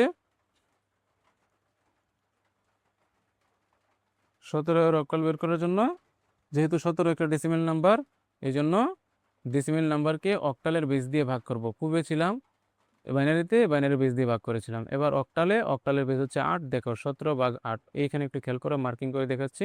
17/8, 17কে 8 দিয়ে ভাগ করলে ফল আসে 2, ভাগশেষ আসে 1। আচ্ছা, ফল কত আসলো 2, এই ফলকে আমরা আবার ভাগ করব কত দিয়ে, 8 দিয়ে। দেখো 2কে 8 দিয়ে ভাগ করলে তো ফল 0 আসে, ভাগশেষ আসে 2। আচ্ছা, তাহলে ফল চলে আসলো এই 17 সমতুল্য, এটা হচ্ছে 21। সরি, 21 বলা ভুল হবে, আমরা এমনভাবে অভ্যস্ত এগুলোকে 21 বলে ফেলি। এটা কিন্তু আসলে 21 না, এটা হচ্ছে অক্টালে 17। ওকে, এবার এর ক্ষেত্রেও আমরা ভগ্নাংশ যদি নেই, ধরো 0.25, এই ভগ্নাংশের ক্ষেত্রে কি হবে, ভগ্নাংশের ক্ষেত্রে এই 0.25কে 8 দিয়ে গুণ করব, ক্যালকুলেটরে গুণ করলে দিবে ফল আসছে 2.0। দেখো পয়েন্ট এর আগে 2, পয়েন্টের পরে 0, অতএব পয়েন্টের আগের ফল 2, এটা ফলের ঘরে বসবে, আর ভগ্নাংশ 0। তার মানে আমার অঙ্কটা এখানে শেষ। আচ্ছা, এটা একটা অতি সাধারণ অঙ্ক হয়ে গেল। 0.25 এর সমতুল্য অক্টাল হচ্ছে 0.2। আমি একটু বড় মান নিই, হ্যাঁ, 255 নেই, তাহলে ব্যাপারটা একটু বোঝাতে সহজ হবে। ওকে, দেখো 0.255, একে আমরা এখন বেস 8 দিয়ে ভাগ করলাম। ব্যাপারটা কিন্তু মনে রাখা ইজি। কোনো সংখ্যার ক্ষেত্রে বেস দিয়ে ভাগ, আর ভগ্নাংশের ক্ষেত্রে বেস দিয়ে গুণ। এখন গুণ করলেই ক্যালকুলেটরে 2.04 চলে আসবে। পয়েন্টের আগে যে 2 পূর্ণ সংখ্যা, এটাকে ফলের ঘরে বসাবা, আর এই 2কে বাদ দিয়ে যে ভগ্নাংশ, সেটাকে ভগ্নাংশে করে বসাবা। এখন এই ভগ্নাংশকে আবার 2 দিয়ে গুণ করব। দেখো 0.04, সরি 8 দিয়ে গুণ করব। যদি 8 দিয়ে গুণ করো তাহলে ক্যালকুলেটর আসবে 0.32। যেহেতু পয়েন্টের আগে 0 মানে কোনো পূর্ণ সংখ্যা নেই, তার মানে 0 বসবে ফলের ঘরে আর ভগ্নাংশ ভগ্নাংশে ঘরেই থাকবে। এইভাবে আমরা ক্রমান্বয়ে গুণ করে যাব, ক্রমান্বয়ে গুণ করে যাব। এখন আমি এখানে 4টা অ্যাটেম্প্ট করেছি, 4টা কাজ করেছি, 4বার দেখা যাচ্ছে যে আমার ভগ্নাংশের ঘর 0 আসছে না। এখন যতক্ষণ ভগ্নাংশের ঘর 0 না আসবে ততক্ষণই আমার কাজ চলবে। তাহলে কাজটা চালাবো কতক্ষণ? আমরা যখন দেখবো ভগ্নাংশের ঘরে 0 আসছে না, আমরা 3টা বা 4টা বা 5টা ধাপ সম্পন্ন করার পরে কি করব? ডট ডট দিয়ে ফলে নিয়ে আসবো। হ্যাঁ, ডট ডট দিয়ে ফলে নিয়ে আসবো। এবার একটা কথা বলতে ভুলে গিয়েছি, সেটা হচ্ছে ভগ্নাংশের ক্ষেত্রে, পূর্ণ সংখ্যার ক্ষেত্রে কিন্তু আমরা সংখ্যাগুলো নেই নিচ থেকে উপরে। হ্যাঁ, কোত্থেকে নেই? নিচ থেকে উপরে। কিন্তু ভগ্নাংশের ক্ষেত্রে আমরা সেই ফলটা নিব উপর থেকে নিচে, উপর থেকে নিচে, যেটাকে বলা হয় এমএসবি, মোস্ট সিগনিফিকেন্ট ভ্যালু। তার মানে এটার আনসার কি আসবে আমি একটু মুখে মুখে আগে বলে দেই। পয়েন্ট কিন্তু আসবে 0.2024 dot dot dot dot dot. Okay, ফল দেখতে ক্লিক করো, নেই দেখো 0.2024 আমরা এখানে ডট ডট ডট ডট বসিয়ে দিব, কারণ আমাদের ভাগটা শেষ, গুণটা শেষ হয়নি। আচ্ছা, তো এই ছিল আমাদের অক্টালের রূপান্তর, ডেসিমেল থেকে অক্টালের রূপান্তর। এবার আমরা ডেসিমেল থেকে হেক্সাডেসিমেলের রূপান্তর দেখব। ওকে, একটা সিম্পল সংখ্যা নেই, ধরো একটা সংখ্যা নিলাম 45। এখন 45-এর ক্ষেত্রে যেহেতু আমরা হেক্সাডেসিমেলে নেব, এই 45কে এখন আমরা ভাগ করব 16 দিয়ে। দেখো 45কে 16 দিয়ে ভাগ করলে, 45কে 16 দিয়ে ভাগ করলে 45কে 16 দিয়ে ভাগ করলে কত আসছে? 45কে 16 দিয়ে ভাগ করলে, এই যে 16 দিয়ে ভাগ করলে ফল হচ্ছে 2, ভাগশেষ ডি। ভাগশেষ ডি কেন আসলো? কারণ 16 দিয়ে ভাগ করলে 16 দুগুণে 32, 32 থেকে 45 পর্যন্ত হিসাব করে দেখো থাকে 13 হয়, 13। এই জন্য আমার এখানে ভাগশেষ ডি এসেছে। এবার ফল 2কে আবার আমরা 16 দিয়ে ভাগ করব, কিন্তু ভাগ যাবে না, এই জন্য ফলের ঘরে 0, ফলের ঘরে 0 এবং ভাগশেষের ঘরে 2। তাহলে আমাদের ফল কি আসবে? যেহেতু এখানে 0 চলে আসছে, তার মানে আমার ভাগ করা শেষ। তাহলে ফল আসবে নিচ থেকে, প্রথমে আসবে 2, তারপরে ডি, অতএব 2D। দেখো এই যে 2D হেক্সাডেসিমেলে। আচ্ছা, দশমিকের ক্ষেত্রে আমরা যদি এটাকে 0.25 দিই, ইচ্ছা মতো মান দিতে পারো তোমরা। 0.25 দিলে দেখো সেম এই কাজটা তো আমরা একটু করেছি। এইবার দেখো সরাসরি ফল চলে এসেছে। হ্যাঁ, একবারে 0.25কে 16 দিয়ে গুণ করলে তোমার ক্যালকুলেটরে ফল আসবে 4.0। যেহেতু পয়েন্টের আগে 4 এসেছে, এটাকে ফলের ঘরে বসিয়ে দিব। আর পয়েন্টের পরে 0, অতএব ভগ্নাংশ 0 হয়ে গেছে। এখন ক্লিক করলেও আর কাজ হবে না, সরাসরি ফল চলে আসবে। এই যে দেখো ফল 45.25 এর সমতুল্য হেক্সাডেসিমেল হচ্ছে 2D.4। আচ্ছা, তাহলে ডেসিমেল থেকে বাইনারিতে, অক্টালে, হেক্সাডেসিমেলে যাওয়ার পদ্ধতি সেম, জাস্ট খালি বেসটা পরিবর্তন করে দিলেই হচ্ছে। আচ্ছা, এখন ডেসিমেল থেকে তো আমরা তো 3টাতে গেলাম। হ্যাঁ, ডেসিমেল থেকে আমরা কি করলাম? 3টাতে গেলাম। তো এখন আমরা বাইনারি থেকে, মানে আমরা ডেসিমেল থেকে বাইনারিতে গিয়েছিলাম, এবার বাইনারি থেকে ডেসিমেলে যাব। হ্যাঁ, ডেসিমেলে যাব। সেমভাবে এখন আমরা অক্টাল থেকে ডেসিমেলে যাব, অক্টাল টু ডেসিমেল, তারপরে আমরা যাব হেক্সাডেসিমেল টু ডেসিমেল।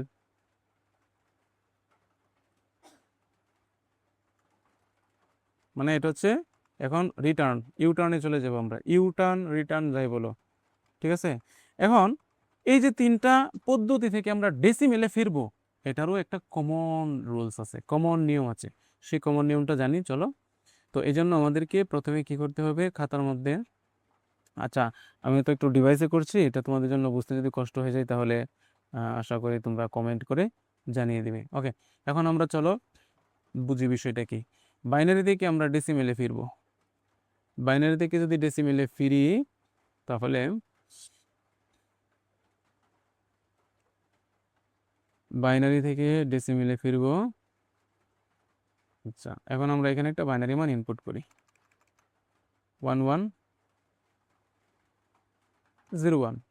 ভালো করে দেখো তো আমি কয়টা ডিজিট নিয়েছি? আমি 4টা ডিজিট নিয়েছি। এখন সিস্টেমটা কি, আমি বাইনারি সংখ্যাতে আছি, ডেসিমেলে যাব, বাইনারি সংখ্যাতে আছি। এবার স্টেপটা দেখো, প্রথম স্টেপ হচ্ছে এখানে 4টা ডিজিটের প্রত্যেকটার সাথে, দেখো প্রথম ডিজিট কত একটু দেখো, এখানে প্রথম ডিজিট হচ্ছে 1, এই 1-এর সাথে এই যে 1 + 2, এখন 1 × 2, 2 কেন আসলো, কারণ সংখ্যাটা বাইনারি।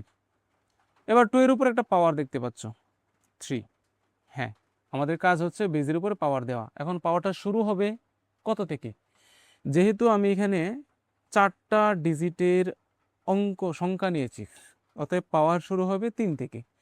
4টা ডিজিট, পাওয়ার শুরু হবে 3 থেকে। যদি ডিজিট হতো 10টা, পাওয়ার শুরু হতো 9 থেকে।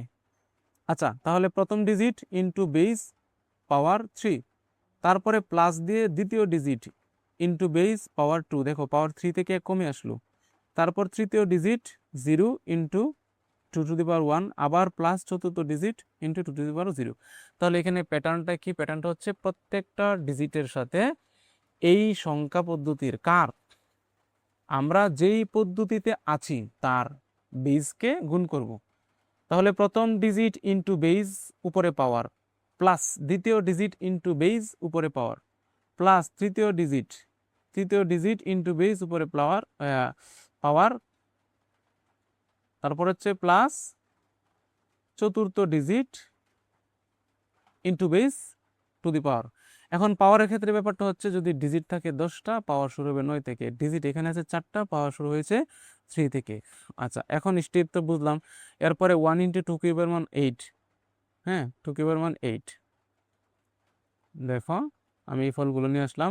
এবার 1 × 8 প্লাস 1 × 4 প্লাস 0 × 2 প্লাস 1 × 1, একটু ভালো করে খেয়াল করে দেখো, এখানে 1 × 8, এখানে 1 × 4, এখানে 0 × 1, এখানে 1 × 2^0 এই লাইনটা আমরা এই পেয়েছি। তোমরা চাইলেই দ্বিতীয় লাইনটা স্কিপ করতে পারো। আচ্ছা, এবার তাহলে ফাইনাল ফল 8 × 8, 4 × 4, 2 0, 2 0 0, 1 × 1, তাহলে হচ্ছে 13। হ্যাঁ দেখো এ হচ্ছে 13, অতএব 1101 এর সমতুল্য ডেসিমেল হচ্ছে 13। Okay fine. আচ্ছা, এবার একটা সাধারণ প্রশ্ন, বাইনারি থেকে ডেসিমেলে যাওয়ার জন্য আমাদের প্রত্যেক ডিজিটের সাথে বাইনারির বেস গুণ করেছি আর পাওয়ার দিয়েছি উপরে। তাহলে এই সংখ্যা যদি বাইনারি না হয়ে অক্টাল হয়, তাহলেও সিম্পল, একদম সিম্পল নিয়ম। আমি এটাকে নতুন একটা সংখ্যা নেই, যেমন 53। তাহলে 53 কয়টা ডিজিট, 53 2টা ডিজিট, তার মানে প্রথম ডিজিট 5, 5-এর সাথে গুণ হবে 8 মানে বেস, আর পাওয়ার 1, কেন পাওয়ার 1, কারণ 2টা ডিজিট, তাহলে পাওয়ার 1 থেকে শুরু। তারপরে প্লাস দ্বিতীয় ডিজিট 3 এর সাথে গুণ বেস মানে 8, উপরে 0। এবার স্টেপ ফল নিয়ে আসলাম আমরা, 5 × 8 = 40, আর হচ্ছে 3 × 3। আচ্ছা, এখানে 40, তারপরে হচ্ছে 3 × 3 43 আসছে। হ্যাঁ 43 হচ্ছে, তাহলে 53 অক্টাল, 53 অক্টালের সমতুল্য ডেসিমেল হচ্ছে 43। এবার আরও একটা সিম্পল বিষয় হচ্ছে, যদি সংখ্যাটা হয় হেক্সাডেসিমেল, যদি সংখ্যাটা হয় হেক্সাডেসিমেল, তাহলে কি হবে, তাহলেও সেমভাবে আমরা এখানে ধরো এফ নিলাম, তাহলে এখানে কয়টা ডিজিটের সংখ্যা নিলাম, 3টা ডিজিটের। তাহলে প্রথম ডিজিট 5, 5-এর সাথে গুণ হবে বেস 16, আর তার উপর পাওয়ার হবে 2, কেন, কারণ এখানে 3টা ডিজিট মানে পাওয়ার শুরু হবে 2 থেকে। ওকে, 5 × বেস স্কোয়ার, আবার প্লাস পরের ডিজিট 3, তার মানে 3 × বেস, পাওয়ার 1 কমে গেল। পরের ডিজিট এফ, × 16, পাওয়ার 1 কমে গেল। এবার 16 আছে 2টা, তাহলে 5 × 16 × 16 প্লাস 3 × 16 প্লাস এফ গুণ 1। এবার 5 16 কত হয়, 5 × 16 × 16 হচ্ছে 256। এইভাবে ফল আসলো, ফাইনাল ফল আসলো 1280, 48, 15 এবং যোগ করলে হয় 1343। অতএব 53F হেক্সাডেসিমেলের সমতুল্য বাইনারি সমতুল্য ডেসিমেল হচ্ছে 1343। ওকে, তাহলে এই হচ্ছে আমার 3টা সংখ্যা পদ্ধতি থেকে ডেসিমেলে যাওয়ার প্রসেস। আচ্ছা, ভিডিও অলরেডি অনেক বড় হয়ে গেছে, এই জন্য আমি ভিডিওটা আর বাড়াচ্ছি না। আমি লাস্ট একটা পদ্ধতি নিয়ে আলোচনা করছি। মোট 12টা পদ্ধতির এখন পর্যন্ত 6টা পদ্ধতি আলোচনা হয়েছে। আর এবার আমরা আলোচনা করব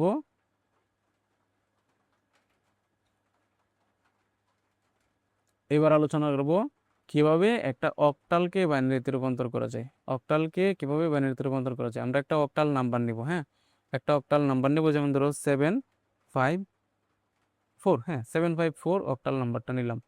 এবার স্টার্ট করলে দেখো 754 এখানে চলে এসেছে।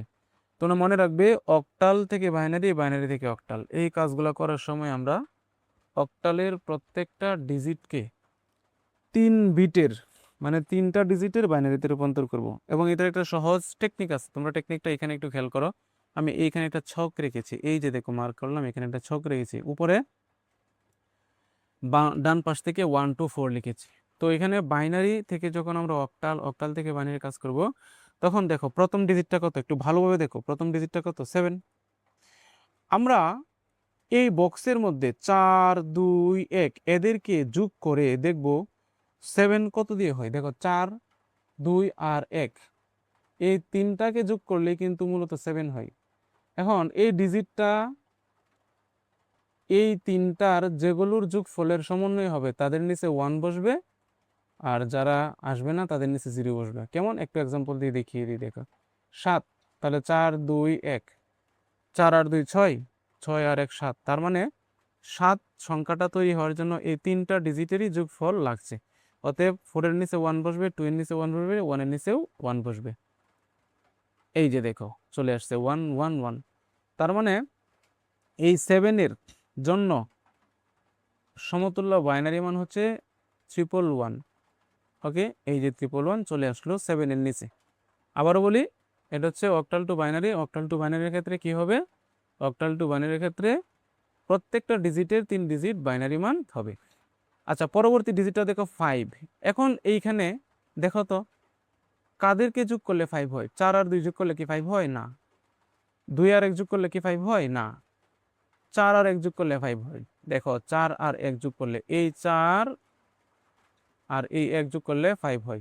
তার মানে আমি বাইনারি মানের জন্য 4 এর নিচে একটা 1 দেব, আর 1 এর নিচে একটা 1 দেব, আর 2 এর নিচে কিন্তু 0 আসবে। এখন সিরিয়ালি লিখলে কি হয়, 1 0 1। ওকে, দেখো প্র্যাকটিক্যালি দেখি, 5 এ ক্লিক করলেই, এই যে 5 এ ক্লিক করলাম, দেখো এই যে 4 এর নিচে 1, 2 এর নিচে 0, 1 এর নিচে 1। অতএব 5 এর সমতুল্য অক্টাল হচ্ছে 101। এই যে 5 এর নিচে চলে আসবে 101। আচ্ছা, এবার 4 খেয়াল করো, 4 নিজেই 4, কোনো কিছু যোগের দরকার আছে? তার মানে 4 এর নিচে বসবে 1, এই 4 এর নিচে বসবে 1 এখানে, আর এখানে 0, এখানে 0। ওকে, চলো দেখি। এই যে 4 এ ক্লিক করলাম, দেখো 1 0 0। তার মানে 4 এর জন্য 1 0 0 চলে আসবে। এটাই হচ্ছে ফাইনাল আনসার। তাহলে 754 অক্টালের সমতুল্য বাইনারি হচ্ছে 1 1 1 1 0 1 1 0 0। ওকে, তাহলে ব্যাপারটা বুঝতে পেরেছি। এবার দেখি হেক্সাডেসিমেলের ক্ষেত্রে কি হয়। হেক্সাডেসিমেলের ক্ষেত্রে আমাদের same rule, same process, just খালি কি হলো, অক্টালের সময় আমি আবার একটু দেখাই। এই যে বক্সটা খেয়াল করো, হ্যাঁ এখানে দেখো, এই যে বক্সটা দেখো, আগে ছিল 1 2 4, এবার 1 2 4 এর সাথে 8 এসেছে। এটাই হচ্ছে বিষয়, আর কোনো কিছু না। যেমন ধর আমি যখন একটা নাম্বার নেই, আমি একটা বড় নাম্বার নেই,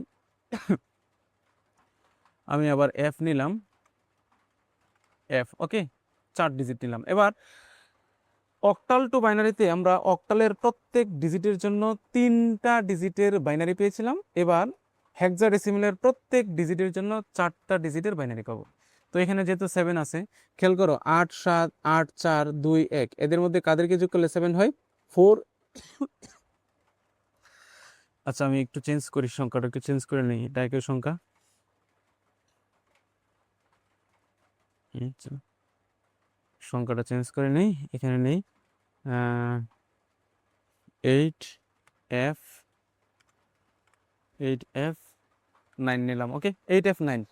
আচ্ছা, প্রথম ডিজিট 8। দেখো তো এখানে কাদের কাদের যোগ করলে 8 হয়। 8 নিজেই আছে এখানে, 8 এখানে দেখো নিজেই আছে। অতএব এর নিচে 1 হবে, আর 4 এর নিচে 0, 2 এর নিচে 0, 1 এর নিচে 0। ওকে, আমরা একটু ক্লিক করে দেখি প্র্যাকটিক্যালি। এই যে 8 এ ক্লিক করলাম, দেখো 8-এর নিচে 1 চলে আসছে, 4-এর নিচে 0 চলে আসছে, 2-এর নিচে 0, 1-এর নিচে 0। অতএব 8-এর নিচে এখন বরাবর ঠিক 1 0 0 0 0 চলে আসবে। ওকে, দেখো চলে আসছে। এবার এফ এর সমতুল্য মান হচ্ছে 15। একটু এদিকে যোগ করে দেখো তো কত কত যোগ করলে 15 হয়। 8 4 12, 2 14 আর 1 15, অর্থাৎ প্রত্যেকেই যোগফলের মধ্যে আছে। অতএব এফ এর জন্য প্রত্যেকের নিচে 1 বসবে, 1 1 1 1। তার মানে এফ এর নিচে এখন চলে আসবে 4টা 1। এবার 9, তুমি দেখো 8 আর 1 যোগ করলে 9 হয়, তার মানে 4 আর 2 প্রয়োজন নেই। অতএব 4 আর 2 এর নিচে 0, 8-এর নিচে এবং 1-এর নিচে 1। এখন যদি আমরা সিরিয়ালি দেখি, তাহলে এখানে 1, এখানে 0, এখানে 0, এখানে 1। ক্লিক করি, দেখো 9-এ ক্লিক করলে এটা চলে আসবে, এই যে 1 0 0 1। এবার এই বক্সে চলে আসবে এটা। তার মানে 8F9 সমতুল্য 8F9 হেক্সাডেসিমেলের সমতুল্য বাইনারি হচ্ছে 1 0 0 0 1 1 1 1 1 1 0 0 1। যেটা মনে রাখতে হবে, অক্টাল থেকে বাইনারিতে যাওয়ার সময় ব্যবহার হবে কত? 3 ডিজিট। প্রত্যেকটা অক্টাল ডিজিটের পরিবর্তে আমরা 3টা করে ডিজিটের বাইনারি মান পাবো। আর হেক্সাডেসিমেল থেকে বাইনারিতে যাওয়ার সময় আমরা প্রত্যেকটা হেক্সাডেসিমেল ডিজিটের জন্য 4টা করে বাইনারি ডিজিট পাবো, এবং এদেরকে পাশাপাশি বসালেই আমাদের রূপান্তরটা হয়ে যাচ্ছে। তো আরও বেশ কয়েকটা রূপান্তর রয়েছে, অলরেডি ভিডিওটা অনেক বড় হয়ে গেছে, তো আশা করি তোমরা বুঝতে পারবে আমার ক্লাসের কোয়ালিটি কেমন এবং আমি কেমন ক্লাস করি। তো সবার জন্য শুভকামনা রইল। ধন্যবাদ সবাইকে। আসসালামু আলাইকুম।